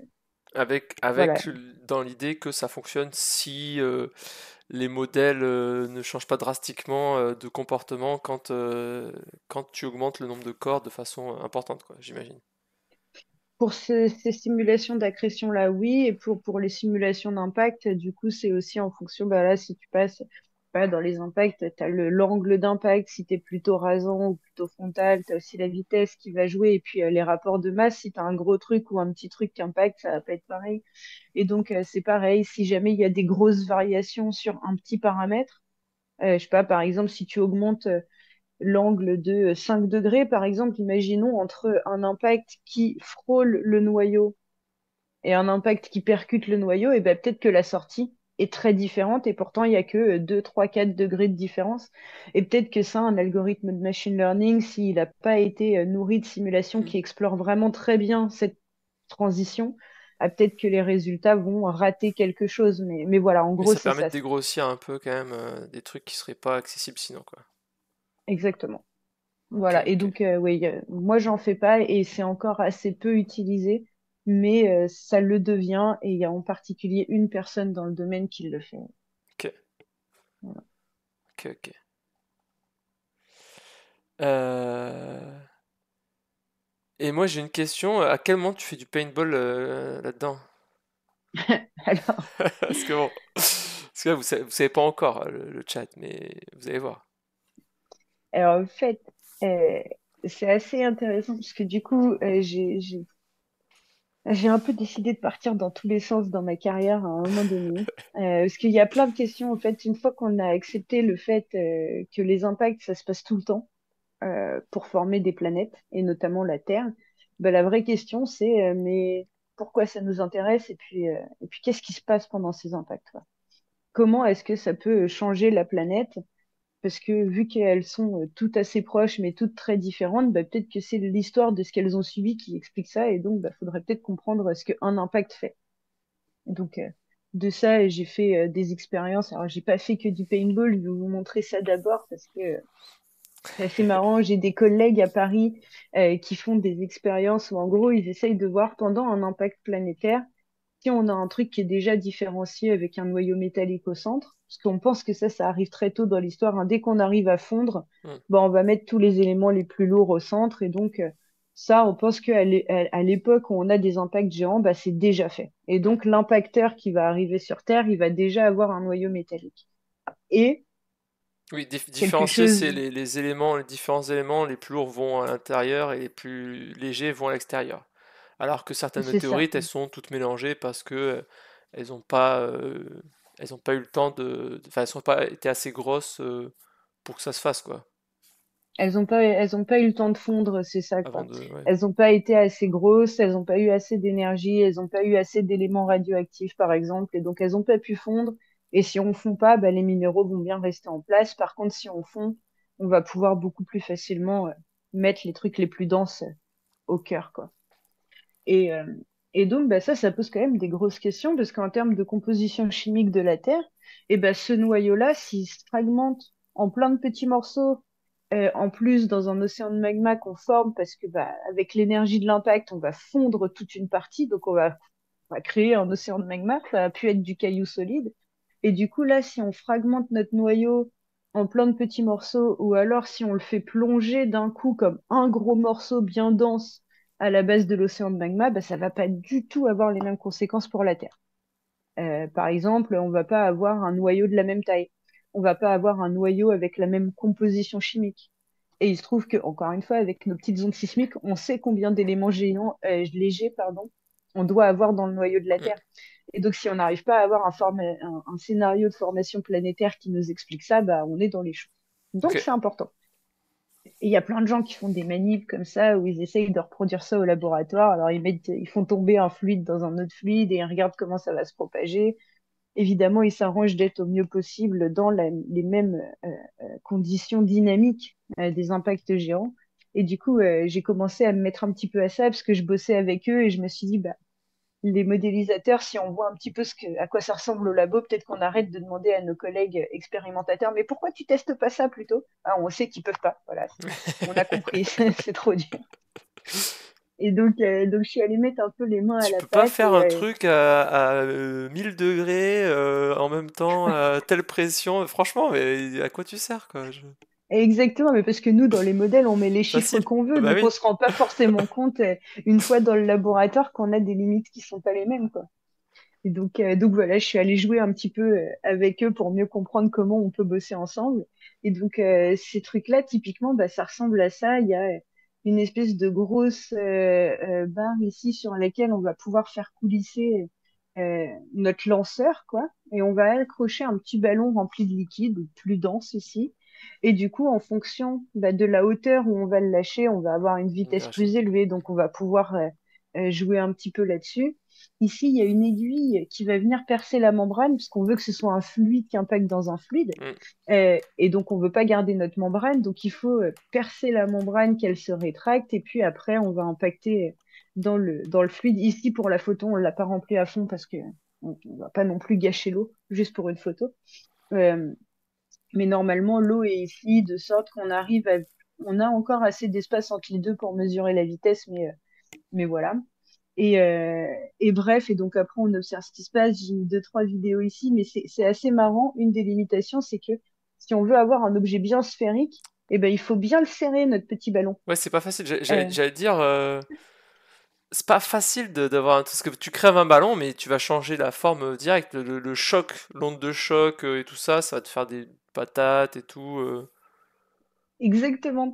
Sauf que le plus on essaye de serrer notre ballon pour éviter ça, bah, le plus on a des risques de se le faire Ah exploser à oui. la tête. Et ça arrive un paquet de fois en réalité. Vous avez fait Mais donc ça c'est plutôt en été qu'il faut le travailler, c'est ça? Parce que oui, oui, oui. Et puis avec des blues, parce que quand on veut voir ce qui se passe, bah, on met du colorant. ah Et oui. il y a un jour, on a mis un colorant rouge. C'était pas super le résultat. C'était un peu glauque dans le laboratoire. C'est c'est un peu risqué des fois ce qu'on fait. Mais Ouais, bon, en tout ouais. cas, ouais. Et donc là, j'ai un exemple. Je crois que la première à gauche, c'est un que j'avais fait moi. Évidemment, ça devait être mon premier où on voit que je l'ai pas bien serré le truc. Et donc là, quand on va le percer, c'est un peu lent, évidemment. Et ben voilà, la membrane se retire, mais on voit qu'il se déforme déjà complètement le truc, quoi. Il ressemble plus Ah du tout à bah une ouais. sphère. C'est vraiment une catastrophe. Donc ça, c'est mon travail de non-experte et de novice en expérimental. C'est très, très moche. Et après, on a le travail d'expert. Alors, je crois que c'est celle-là, ça doit être un autre collègue. En plus, celui-là, c'était un gros, mais Ah, pas mal. il reste quand même vachement plus Relativement sphérique, ouais. sphérique. Mais là, on avait mis en Au moins plus sur des l'impact. particules, c'est autre chose. Mais celui-ci aussi, là, alors, il met plus longtemps à arriver, mais lui, il était très bien serré et il n'avait pas de colorant encore. Et là, voilà, on garde quand même une belle forme. Ouais. Voilà. Donc ça, c'était une des ouvertures expérimentales que j'ai faites. Euh, et donc, ça a donné lieu à une petite étude où après, on a comparé l'expérimental et ce que moi, je fais, ma spécialité de base, qui est le numérique. Donc, ça, c'est les expériences en haut et ça, c'est le numérique en bas où on reproduit le cratère et le jet. Donc, on est content. Donc là, Voilà. t'as modélisé dans les conditions de l'expérience. Exactement, donc pas avec des trucs de conditions de planète là. T'as repris ton Exactement. modèle, t'as dit je vais faire l'expérience, et comme ça après tu réutilises le même modèle pour l'adapter à l'utilisation que tu veux en faire sur les planètes et tout ça. Exactement. C'est complètement ça. Et en particulier, ce qu'on peut pas faire dans le laboratoire avec des impacts fluides, c'est de l'hypervitesse ou du choc. Que, en fait, les conditions de choc, c'est quand on va impacter à une vitesse qui est plus rapide que la vitesse du son dans le milieu. Ça veut dire qu'en gros, bah voilà, on dépasse le mur du son et donc on crée une onde de choc. Et bah, ça, on peut pas le faire dans le laboratoire parce que bah, typiquement, la vitesse du son dans l'eau, c'est du 1000 mètres par seconde. Je sais pas si vous réalisez ce qu'il faudrait pour jeter un ballon d'eau à 1000 mètres par seconde, mais en tout cas, on le déformerait encore Ah oui, plus, quoi, l'onde bah du là son. le truc il est tout étalé. C'est Les ça. frottements, alors faudrait faire sous le vide, et en même temps, Mm. ouais. Mais même comme ça, Oui, on non, aurait quand c'est. même. Et donc voilà, c'est compliqué. Et donc, bah, une des stratégies de cette étude, ça a été de dire, bah là, on va prendre comme point de départ un truc dans tes conditions sans choc pour comparer l'expérimental et le numérique, puis on va utiliser le numérique à partir de là pour aller dans les conditions de choc et voir ce qui se passe. Et on a observé un comportement assez intéressant qu'on s'attendait pas à voir, qui est, alors c'est un peu technique, mais en gros, on pense que au moment où on a de l'énergie qu'on emmène dans l'impact, hein, et ben cette énergie, évidemment, elle va être après. transmise et transférée, et elle va être transférée sous différentes formes. On va transférer sous énergie cinétique en déplaçant le matériel, parce que l'énergie cinétique, c'est vraiment ça, c'est une masse et une vitesse, donc c'est vraiment le fait de mettre en mouvement une certaine masse de matériel, bah, ça demande de l'énergie. Mm. Et donc, on va avoir une partie de l'énergie de l'impact qui va être utilisée pour ça. Mais on va avoir aussi une partie qui va être utilisée bah, pour compresser le matériel, puisque quand on est dans Oui, du choc en la déformation. particulier, on comprime, c'est ça, on déforme, on comprime, on casse, et ben ça coûte de l'énergie aussi. Et enfin, le chauffage. Hein, on l'a déjà dit tout à l'heure, mais on peut créer des océans de magma, on peut fondre le matériel. Et ben la chaleur, hein, c'est aussi une forme d'énergie, on doit donner de l'énergie. Et nous, avec cette étude, on s'est rendu compte que, eh ben, passé un certain temps, plus, même si on continue à rajouter de l'énergie cinétique, c'est-à-dire qu'on impacte de plus en plus vite, eh ben, on va quand même être limité dans l'ouverture de notre cratère. Ok. C'est-à-dire que peu importe combien d'énergie on donne, passé une certaine limite, on pourra plus ouvrir plus grand. Et Ce donc, ça sera veut sous dire que autre forme. l'énergie, elle doit aller ailleurs. Hmm. Exactement. Mais ça, comment on le vérifie alors que pour le moment, on n'a que du numérique et que ça pourrait être un artefact numérique, on ne sait pas. Et bien, du coup, on fait des expériences et c'est là où, du coup, en fait, j'ai une amie qui travaille. Alors, attends, il faut que je départage ça pour repartager l'autre. J'ai une amie qui bosse à Nancy euh, sur, fait de la physique plutôt, de la mécanique des matériaux et de la mécanique des roches. Et un jour, je suis allée la voir et elle m'a montré, elle venait d'avoir son poste de maître de conférence, donc elle était hyper contente et donc elle m'a montré sa grosse machine à Nancy où ils ont tout un système d'acquisition assez fou où ils peuvent vraiment aller regarder ben, justement toute la déformation et éventuellement le chauffage. Et donc moi je dis ben, c'est marrant, je veux exactement savoir ce qui se passe en déformation et en chauffage dans mes impacts. Et si on Est-ce que travaillait du coup, ensemble? c'est ça exactement. Et du coup, on a essayé de monter ça. Alors, on a essayé de récolter un peu d'argent. Alors, pour la petite histoire, en recherche, à chaque fois qu'on veut faire un truc, on a besoin d'argent, bien sûr. Mais là, il se trouve que c'était un peu une idée. On ne sait pas trop ce qu'on veut faire ou comment, et on ne sait pas si ça va marcher. Donc, on a candidaté pour des financements qu'on appelle des financements à risque ou de rupture. C'est-à-dire, en gros, on vous donne une petite somme d'argent pour commencer à explorer. Et donc, si ça marche, c'est cool. Si ça marche pas, c'est pas très grave, mais on veut encourager des projets Oui, ambitieux qui vont un qu'on peu plus est, loin, quoi. qu'on fasse pas que de la science où on s'attend à quelque chose, quoi. Exactement. Et Ok, ok. donc, on a eu un peu de sous pour faire ça. Et donc, on a acheté un pistolet de airsoft pour aller tirer des petites billes ensuite dans du polystyrène. Et donc, ensuite, là, on a tout un tas de capteurs autour. Donc, on a des capteurs acoustiques ici qui vont vraiment pouvoir voir la propagation de notre onde acoustique et donc notre onde sismique en quelque sorte. Ben, c'est un peu la même chose dans notre polystyrène Dans le après polystyrène, du coup. l'impact. C'est ça, dans le polystyrène après l'impact. Donc là, on a une vue d'en haut. Donc là, on a une vue de côté. Et puis là, c'est la vue d'en haut. On a le laser ici qui pointe vraiment là où on va impacter, donc quand on va tirer. Et donc après, bah voilà, à mesure qu'on s'éloigne du point d'impact, on va mesurer tout un tas de choses. Donc, encore une fois, on a l'acoustique ici. Là, on a des petites jauges de déformation, donc qui vont Ok. vraiment aller nous mesurer en micromètres comment est-ce qu'on a fait vibrer notre matériel au passage de l'onde. Et ici, on a mis des petits thermocouples qui, du coup, vont nous mesurer la température et donc voir si on a un réchauffement ou pas. Alors après, on est dans du polystyrène, c'est pas hyper conducteur. Ouais. On s'attendait pas à des trucs de fou non plus. Et pour être parfaitement honnête, on comprend pas bien nos données pour l'instant. Euh, déjà, on mesure des choses, c'est pas mal Ouais, parce que déjà c'est c'était pas pas mal. donné. Déjà c'est pas mal parce Mm. que oui. En fait, du coup, la température que tu mesures, l'échauffement de température, c'est presque une température qui est créée localement, du coup? Genre à l'endroit, parce que du coup, si elle conduit pas très bien, tu peux imaginer qu'elle est créée localement par les déformations de ton C'est polystyrène. ça, Mais c'est ça attends, exactement. c'est quoi les températures que vous mesurez, les variations de température, c'est quoi? Là, sur la manip, les variations qu'on a, c'est du 1 degré, 1,5 degré. Ah, c'est pas mal. Mais, mais je peux montrer, hein, mais c'est un signal sinusoïdal. Voilà, comme ça, la température, elle est ici.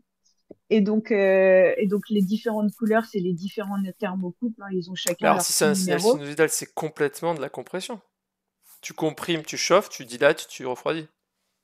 Eh ben oui, mais du coup, est-ce que là la question c'est est-ce que ce qu'on voit c'est PV égale nRT, mais que du coup, eh ben en fait on mesure pas vraiment une dissipation sous forme de chaleur. Et est-ce que du coup, pour voir une dissipation sous forme de chaleur, on peut essayer de mettre une espèce de filtre sur ces données ou pas? C'est voilà, c'est toutes les questions qu'on se Ouais, pose en ce moment. On n'est pas complètement sûr parce que l'autre possibilité aussi, euh, c'est que en fait les thermocouples ici, ce qu'on a, c'est deux électrodes qui vont mesurer une différence de résistance entre les deux électrodes. ok. Et ça peut être converti ensuite, quand on connaît la distance entre les électrodes, ça peut être converti en température. Mais si nous, en fait, on fait bouger nos électrodes quand l'onde passe, et ben peut-être que ce que nos thermocouples interprètent comme une variation de C'est une température, en variation de fait, c'est distance. juste exactement. Et Ouais. donc là, on est en train d'essayer de faire les calculs, de voir si l'amplitude de la déformation qu'on mesure avec la déformation correspondrait à la variation de température ou pas. Et on espère que non. Oui, sinon vous Euh, avez rien mesuré en fait. exactement. Bah, En température, vous avez on a quand même mesuré l'onde. mesuré le reste. Vous avez mesuré l'onde Voilà, de la propagation. Lord Gibus, il exactement. demande de caméra thermique. Je sais pas si c'est assez précis, une caméra On y a thermique. pensé aussi. On y a pensé aussi, mais alors le plus gros problème avec la caméra thermique, c'est que on peut avoir des caméras thermiques qui vont voir des variations de l'ordre du degré, mais pas à la vitesse où nous on va le voir. En fait, Ouais. c'est-à-dire que là, l'impact, ça va se passer très très rapidement. Et déjà dans l'optique, les caméras à haute fréquence comme ça, ben, on perd en résolution évidemment à mesure qu'on a une fréquence plus élevée. Euh, et bon, pourrait voir l'ouverture du cratère si on avait ça, mais en optique, après, en infrarouge comme ça, on n'aura pas du tout la résolution qu'il faut pour le coup pour voir des variations si petites si on a vraiment de la haute fréquence. Et en plus, ça coûte une fortune du coup. En plus, on a des caméras à haute fréquence, Ah plus bah oui. c'est coûteux et pas Et, du tout dans le budget de nos trucs à risque là. et si vous mettez beaucoup d'impact et que vous faites une moyenne, vous pourrez pas mesurer la température. Bah, après, il y a plusieurs choses qu'on peut essayer d'envisager. Déjà, juste en traitement de données, si on arrive à corriger, euh, si on avait un problème de variation de distance entre les électrodes, on pourrait essayer de corriger notre signal moyennant le fait qu'on connaît cette Oui. conversion et qu'on connaît notre Et voir s'il reste quelque déformation, chose. exactement, voir Oui. s'il reste quelque chose. Le corriger, ouais. Euh, Donc ça peut être la première chose. Ensuite, la deuxième chose, c'est de dire, bah là, on a des capteurs qui mesurent quelque chose. Voilà. Même si ça mesure pas ce qu'on veut et que c'est pas vraiment de la température, on est capable quand même euh, d'avoir un truc qui va pas être cassé au point d'impact, d'avoir quand même quelque chose qui se passe. On voit une variation. Et donc de se dire, on fait le pari que pour les expériences suivantes, on va essayer d'augmenter encore en vitesse, parce que là, on est à des vitesses de l'ordre de 80 mètres par seconde. Hmm. Donc, on n'est pas encore dans du choc. Euh, C'est du voilà, combien de on joules est quand le même, flingue là? on est sur du 21, je crois, à peu près, si je 21 ne me joules. trompe pas. Ouais, c'est pas mal Ouais, ça quand même. Je suis pas un pro, mais c'est pas mal quand même. c'est pas mal, mais voilà, on n'est quand même pas sur du choc. Donc là, c'est vraiment exploratoire. On ne veut pas faire du choc tout de suite parce qu'en fait, du choc dans des solides, et en même temps, on ne peut pas faire toutes nos acquisitions sur du liquide, hein. Mais du choc sur du solide, il nous faut bah, des matériaux un peu bizarres déjà comme le polystyrène, mais il nous faut surtout des vitesses plus élevées. Et donc là, voilà, on n'y est pas encore. Euh, Non la mais c'est façon super d'y intéressant parce être, que souvent les gens que j'interviewe, ils arrivent avec des résultats. Et tout est fini. Et donc là c'est bien parce qu'en fait ça montre aussi, bon ben, comment ça se construit quoi. Bon voilà, on a des trucs, on se dit peut-être c'est ça, bon maintenant qu'est-ce qu'on fait, etc. Donc c'est vrai que ça montre bien, bon voilà, comment ça se passe la science quoi. C'est pas bon, ah, bah, on a tout résolu et on vous explique. Là c'est bon bah c'est sympa parce que du coup effectivement il y a bah euh, ouais. il y a le Mais cheminement du là. Mais du coup, là, le stade où on en est, c'est que bah, là, on a déjà, pour voir vraiment comment fonctionne la recherche aux phases même préliminaires d'un projet, on a dépensé tout le petit budget qu'on avait pour acheter ce matériel-là. Et donc, l'idée, c'est que là, on va candidater sur des trucs un tout petit peu plus gros, pas trop gros non plus, parce qu'on sait toujours pas si ça va vraiment marcher, mais des trucs un peu plus gros pour racheter plus de matériel. Et ce qu'on voudrait faire, c'est bah, d'essayer d'augmenter un petit peu les énergies, donc les vitesses, et en prenant le parti que bah là, vu qu'on mesure quelque chose dans l'acoustique et dans la déformation, qu'on a vraiment le passage des ondes, en plus on a bien les deux ondes, hein, les ondes cisaillantes et les ondes de pression, on les voit très bien, on peut pointer les arrivées, donc on peut déjà faire de la science quoi qu'il arrive. Mhm. Et donc c'est déjà un argument à part entière, même si on n'arrive pas à faire nos bilans d'énergie, c'est déjà un argument pour continuer les manips Mhm. et donc augmenter l'énergie. Et donc là, c'est ce qu'on va faire en espérant que euh, en augmentant l'énergie, on aura, même s'il faut corriger, on aura vraiment une variation de température qu'on arrivera à mesurer. Ok. Voilà. Le seul problème, c'est que du coup, là, il va nous falloir des petites autorisations. Parce que Ça risque ça d'être devient un peu létal ou compliqué. des trucs comme ça, c'est ça? Bah, il faudrait qu'on utilise des petits explosifs, quoi. Alors après, c'est pas forcément des explosifs hyper compliqués, parce que juste des explosifs de feu d'artifice, ça nous permettrait déjà d'atteindre les énergies qu'on veut. Oui, de la Euh, poudre et un objet devant la poudre qui lance la poudre, c'est une balle en fait.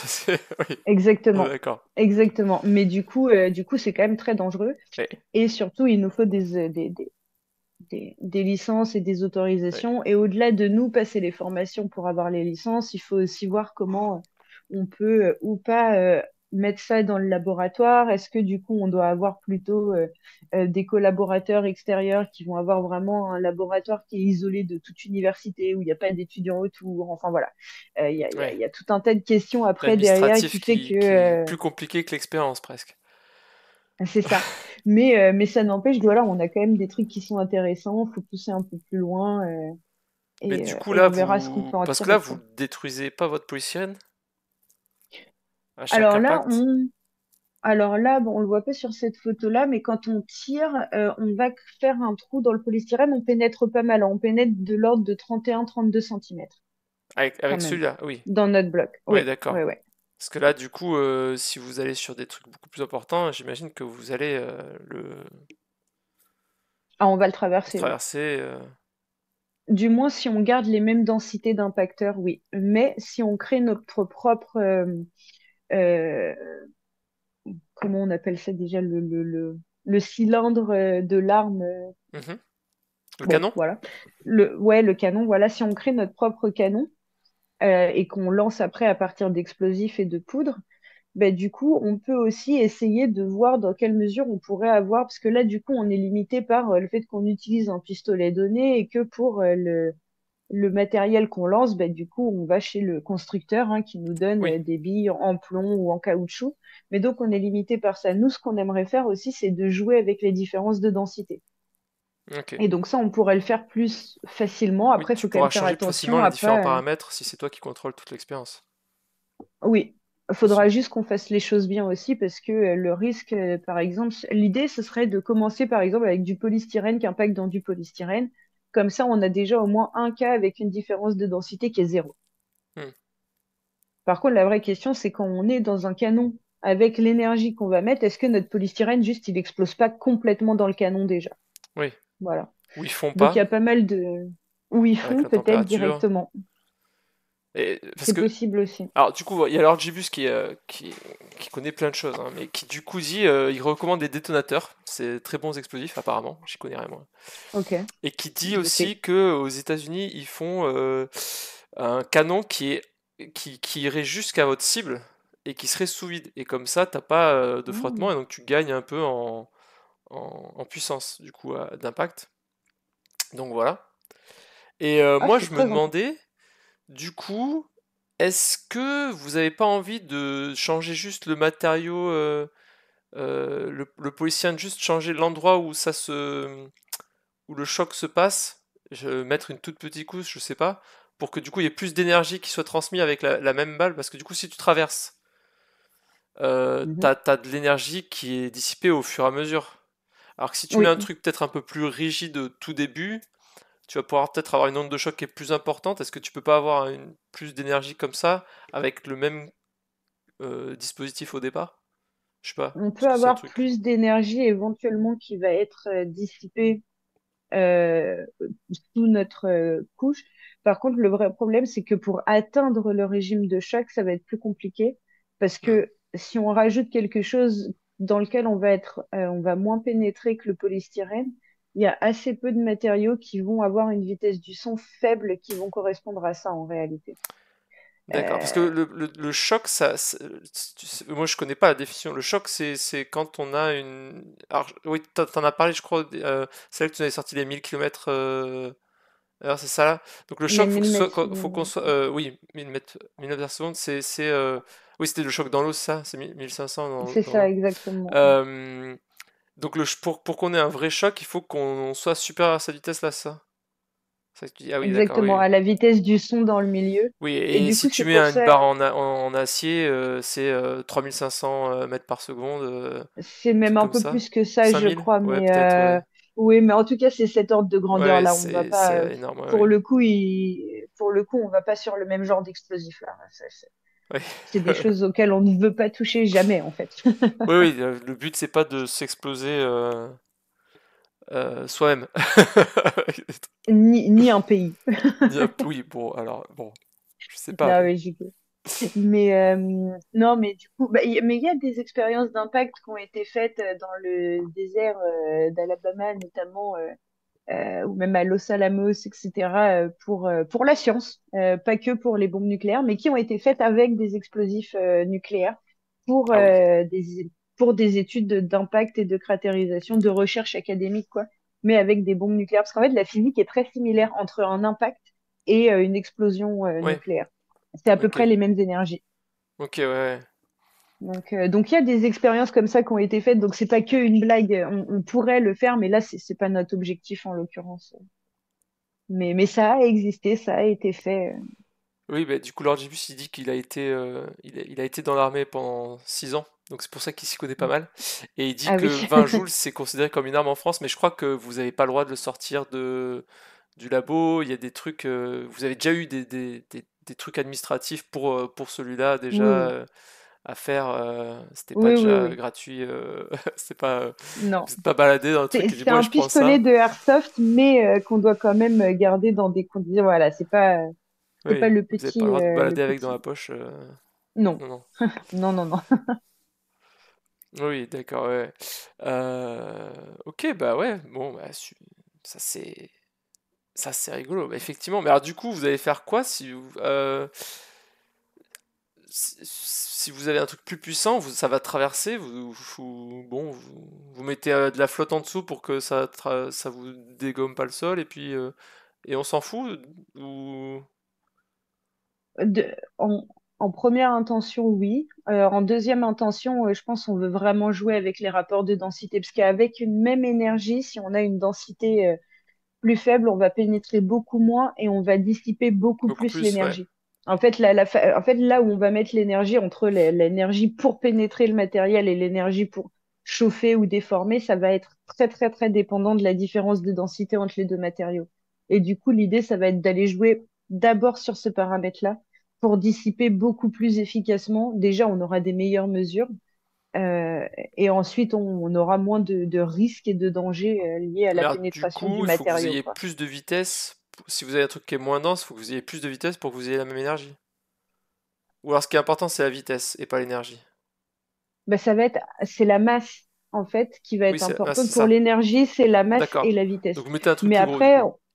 voilà, on peut mettre un Soit un truc truc plus plus gros, gros et soit un truc après, plus si on a rapide. construit que un canon, bah, du coup, on va avoir la masse qu'on aura et donc il faudra un truc plus rapide pour une énergie supérieure. Mais si de toute façon, on part sur un processus de lancement qui est différent de notre pistolet de airsoft, on peut après calculer ce qu'il nous faut exactement comme explosif pour avoir la vitesse qu'on veut Hmm. atteindre.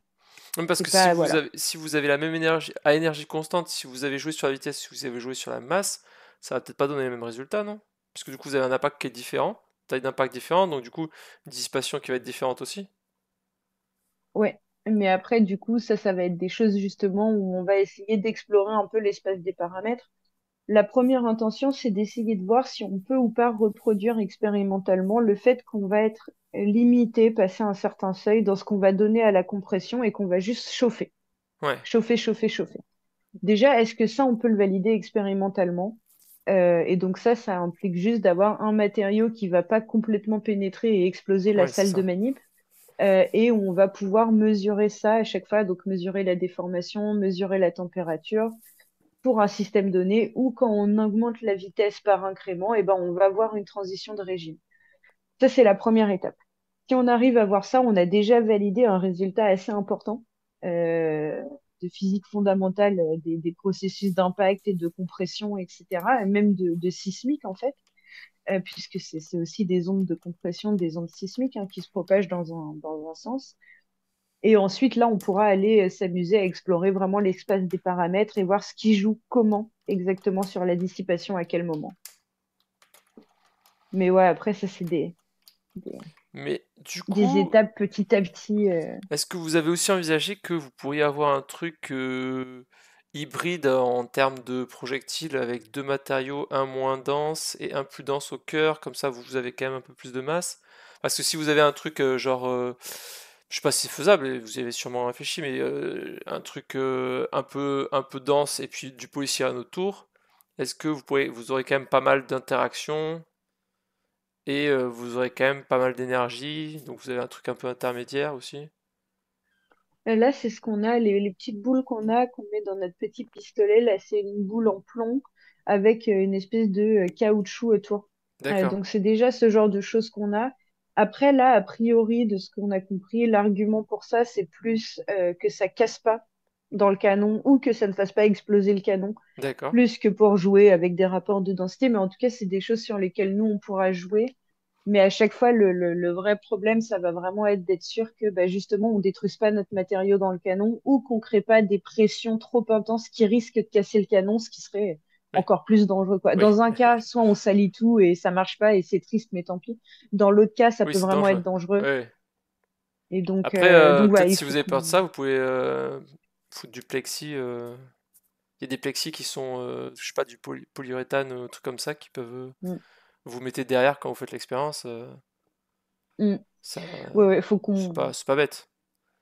Non, non, non. Genre, Mais faut qu'on pense ça à tout coûte un un peu tas de d'argent, trucs. mais bon, vous prenez un truc de 1 cm de polyuréthane, je sais plus comment ça s'appelle là, mais ça Mm, arrête pas mal de trucs, ça, je crois quand même, hein. C'est si vous en prenez une bonne mm, épaisseur, et puis c'est transparent, donc vous pouvez voir tout ce que vous faites, etc.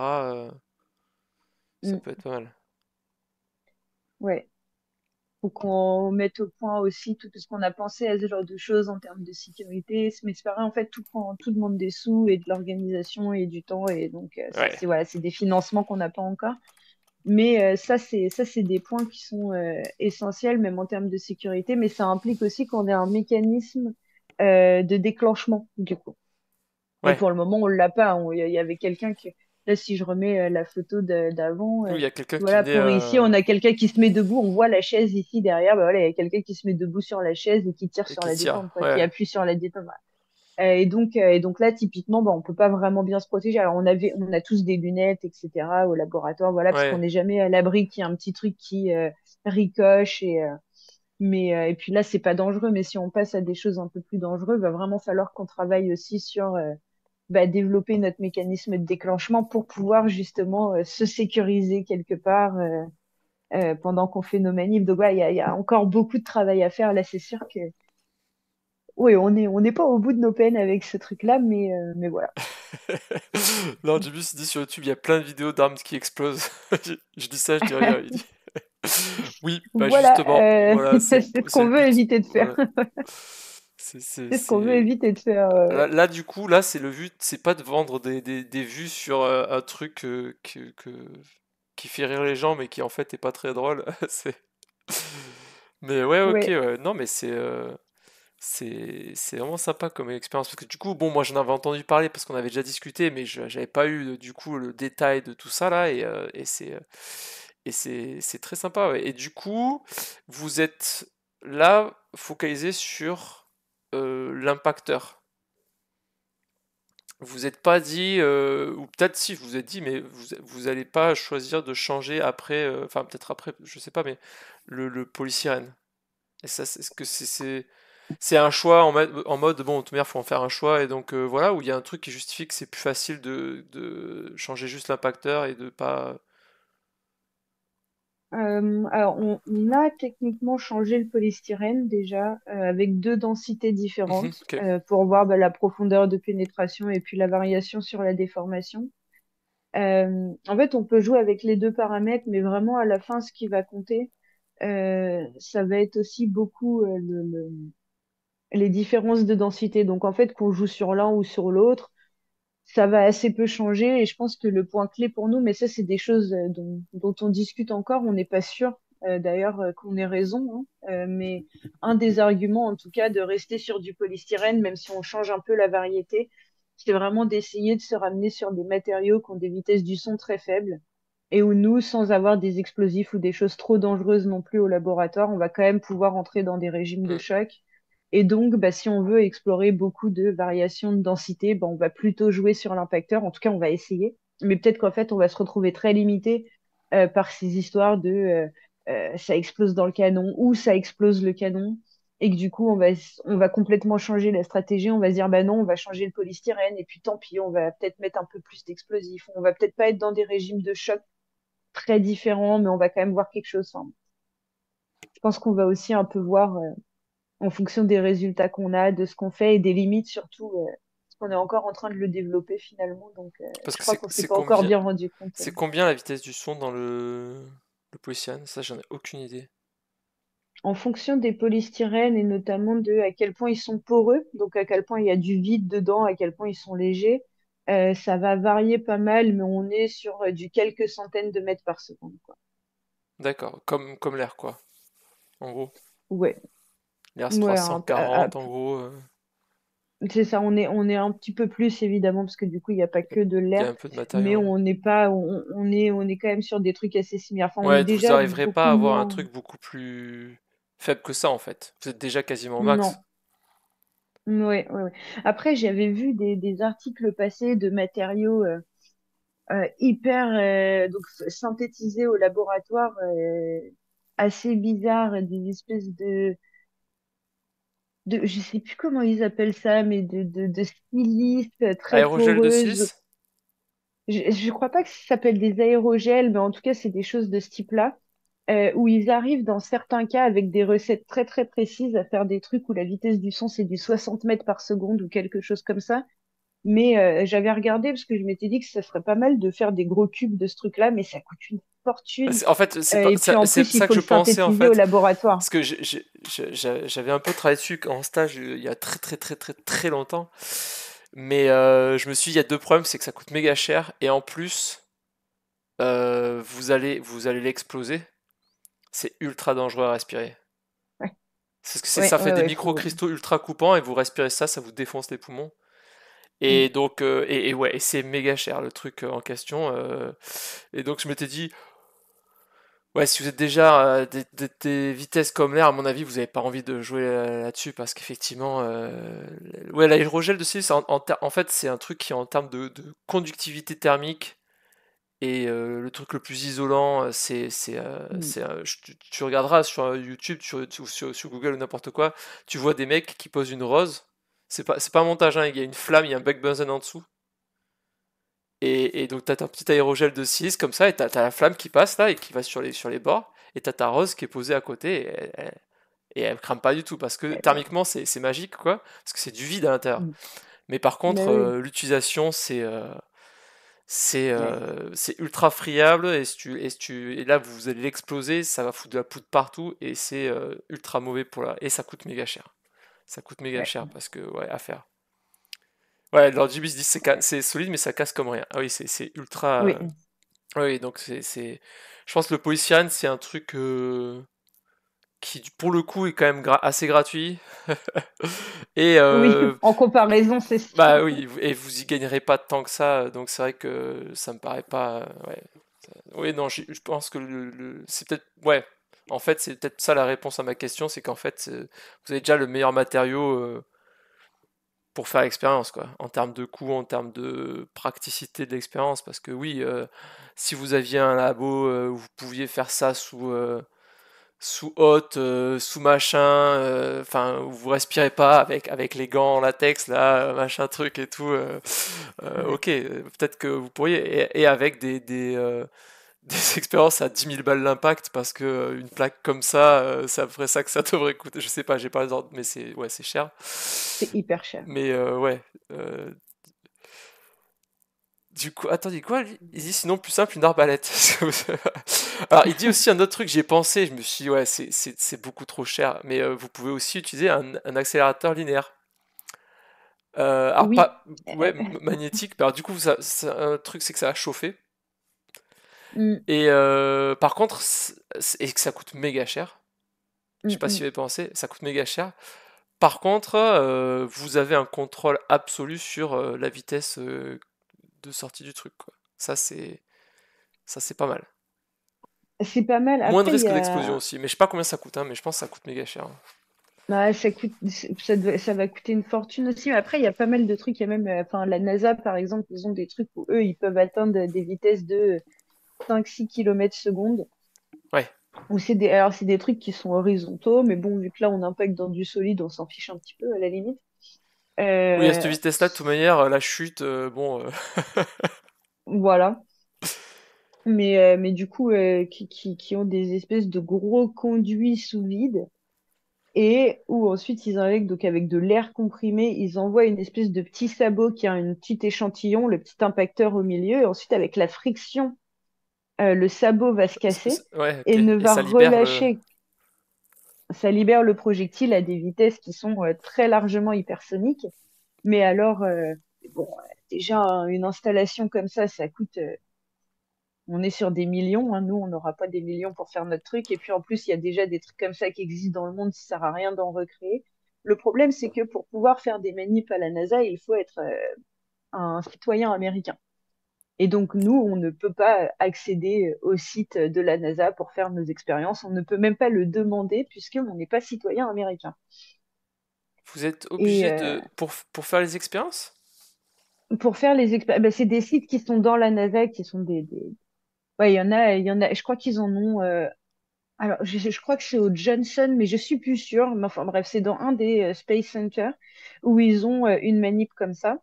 Mais pour accéder à cette manip, il faut être. Et en plus, là, ça fait un moment qu'elle est plus trop utilisée. Et donc, il y a toute une espèce de consortium sur les impacts où ils sont en train de faire des appels s'il y a des gens qui veulent l'utiliser. Et donc, ça a été très, très frustrant pour nous Ah parce qu'on bah dit, ouais. bah oui, on veut, mais en fait, on ne peut pas parce qu'on n'est pas C'est pas américain. américain et vous travaillez pas pour la NASA.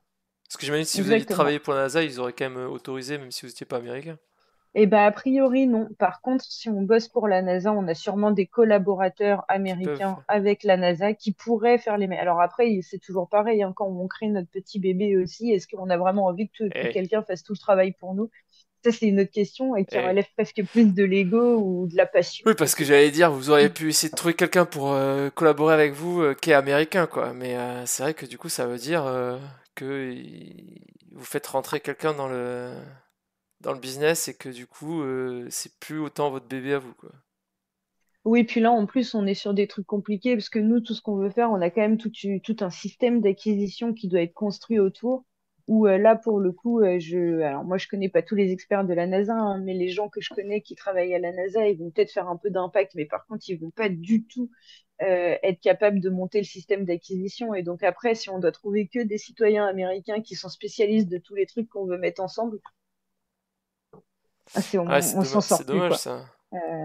Donc, on est un peu obligé de faire avec les moyens du bord. Et les moyens du bord, bah, c'est rien du tout au départ. Et donc, ça veut dire commencer par des petites demandes de financement et donc commencer avec rien et essayer de voir ce qu'on peut en faire, quoi. Mais c'est vrai qu'il n'y a pas beaucoup de structures dans le monde où on pourrait faire ce qu'on veut faire et donc, il faut un peu qu'on le monte de zéro, quoi, Bah écoute, comme on l'Orbe peut. Gibus, il dit 200 euros de matériel, un canon 860 joules fait maison. Il peut t'envoyer un lien. Donc t'as 40 fois plus d'énergie. Ouais. Euh, voilà. Donc, si ça t'intéresse, je lui ai dit de m'envoyer le lien, je te le ferai passer. Tu regardes si t'as envie, Bah, ça voilà quoi. m'intéresse de voir comment on peut le faire après. Mais Faudra je que je crois qu'il regarde parle de toutes les justement autorisations. l'accélérateur magnétique. L'accélérateur magnétique, Ouais, bah je ouais, crois que c'est carrément, ça. moi je veux bien regarder. Faut voir combien ça coûte, faut voir les autorisations aussi, parce que c'est toujours le même problème. YouTube, non, il faut que l'Orgius, il faut que tu me l'envoies en MP. Tu sais, mon robot, il empêche les trucs là. Concours Conrad fabriquer un coil gun puissant et portable 860 jours. 60 joules. Ah, pardon. Je regarderai ça, je t'enverrai le lien. Mais, Ça marche, merci. mais ouais, ouais, bah après, bah, en gros, c'est la puissance de ton aimant, de ton électroaimant, quoi, hein. Mm. Donc, il faut avoir Mm. une bobine qui soit suffisamment serrée et tout. Bon, là, pour 200 balles, je pense que t'es pas du tout dans des trucs qui sont refroidis, Non. comme c'est juste, tu mets une succession de bobines et puis après, faut les synchroniser, etc. Et mais, du coup, je t'enverrai ça. Écoute, et si sur ce stream un jour on aura fait en plus avancer la science en plus, alors là, mais Ce serait de toute beauté quand même. là, c'est bon, la boucle est bouclée. Je peux raccrocher mon stream. Voilà, c'est bon. La petite pierre à l'édifice. C'est ça exactement. Ouais, c'est ça. Il dit aucun refroidissement, juste une grosse bombine et des condos. Mais Ok. ouais, mais ouais. Bah, Et c'est... puis pour le coup, c'est plus safe que de l'explosif. Oui, Parce que bon, l'explosif, oui, oui. faut pas. T'as beau dire, oui, ça peut être juste des pétards et tout. Enfin, il y a des pétards, bon, tu peux faire des trucs avec quand même, hein. Donc, Ouais. Non, mais c'est plus safe quand que tu le confines dans l'explosif. un truc et que si ça. Voilà quoi. Mm. T'auras juste une plus grosse facture d'électricité à la fin, quoi. Mais, Oui, et puis ça fait plus oui, propre. ça. Ça fait plus propre. Tu vois, voilà. Oui. Ça fait moins Ouais, ouais, ouais. artisanal que le côté, bon, ben, j'ai mis un pétard et puis. Ça, c'est très drôle. C'est sûr. C'est sûr, c'est Mais sûr. par contre, effectivement, il le redit, ce que je disais aussi, c'est que tu as un contrôle total sur la puissance. Ça, c'est énorme au niveau expérimental. Vous pourriez avoir Mm. du coup le côté, Ouais. vous contrôlez, vous pouvez faire autant d'impact que vous avez de petits trucs en polystyrène, quoi. Mm. Ah Ouais. voilà, il dit en plus c'est écologique parce que c'est du nucléaire, alors que la poudre, c'est pas écologique. Et ouais. Non, ouais, c'est vrai. Ok. Ah, puis il m'a envoyé le petit message là. Super. Hop, je regarderai ça après. Est-ce que si je l'ouvre là, ça va me faire du bruit bizarre? Ok, bah super, super. Bah, merci. Ben, merci à toi d'être venu nous expliquer tout ça. On a appris plein de choses.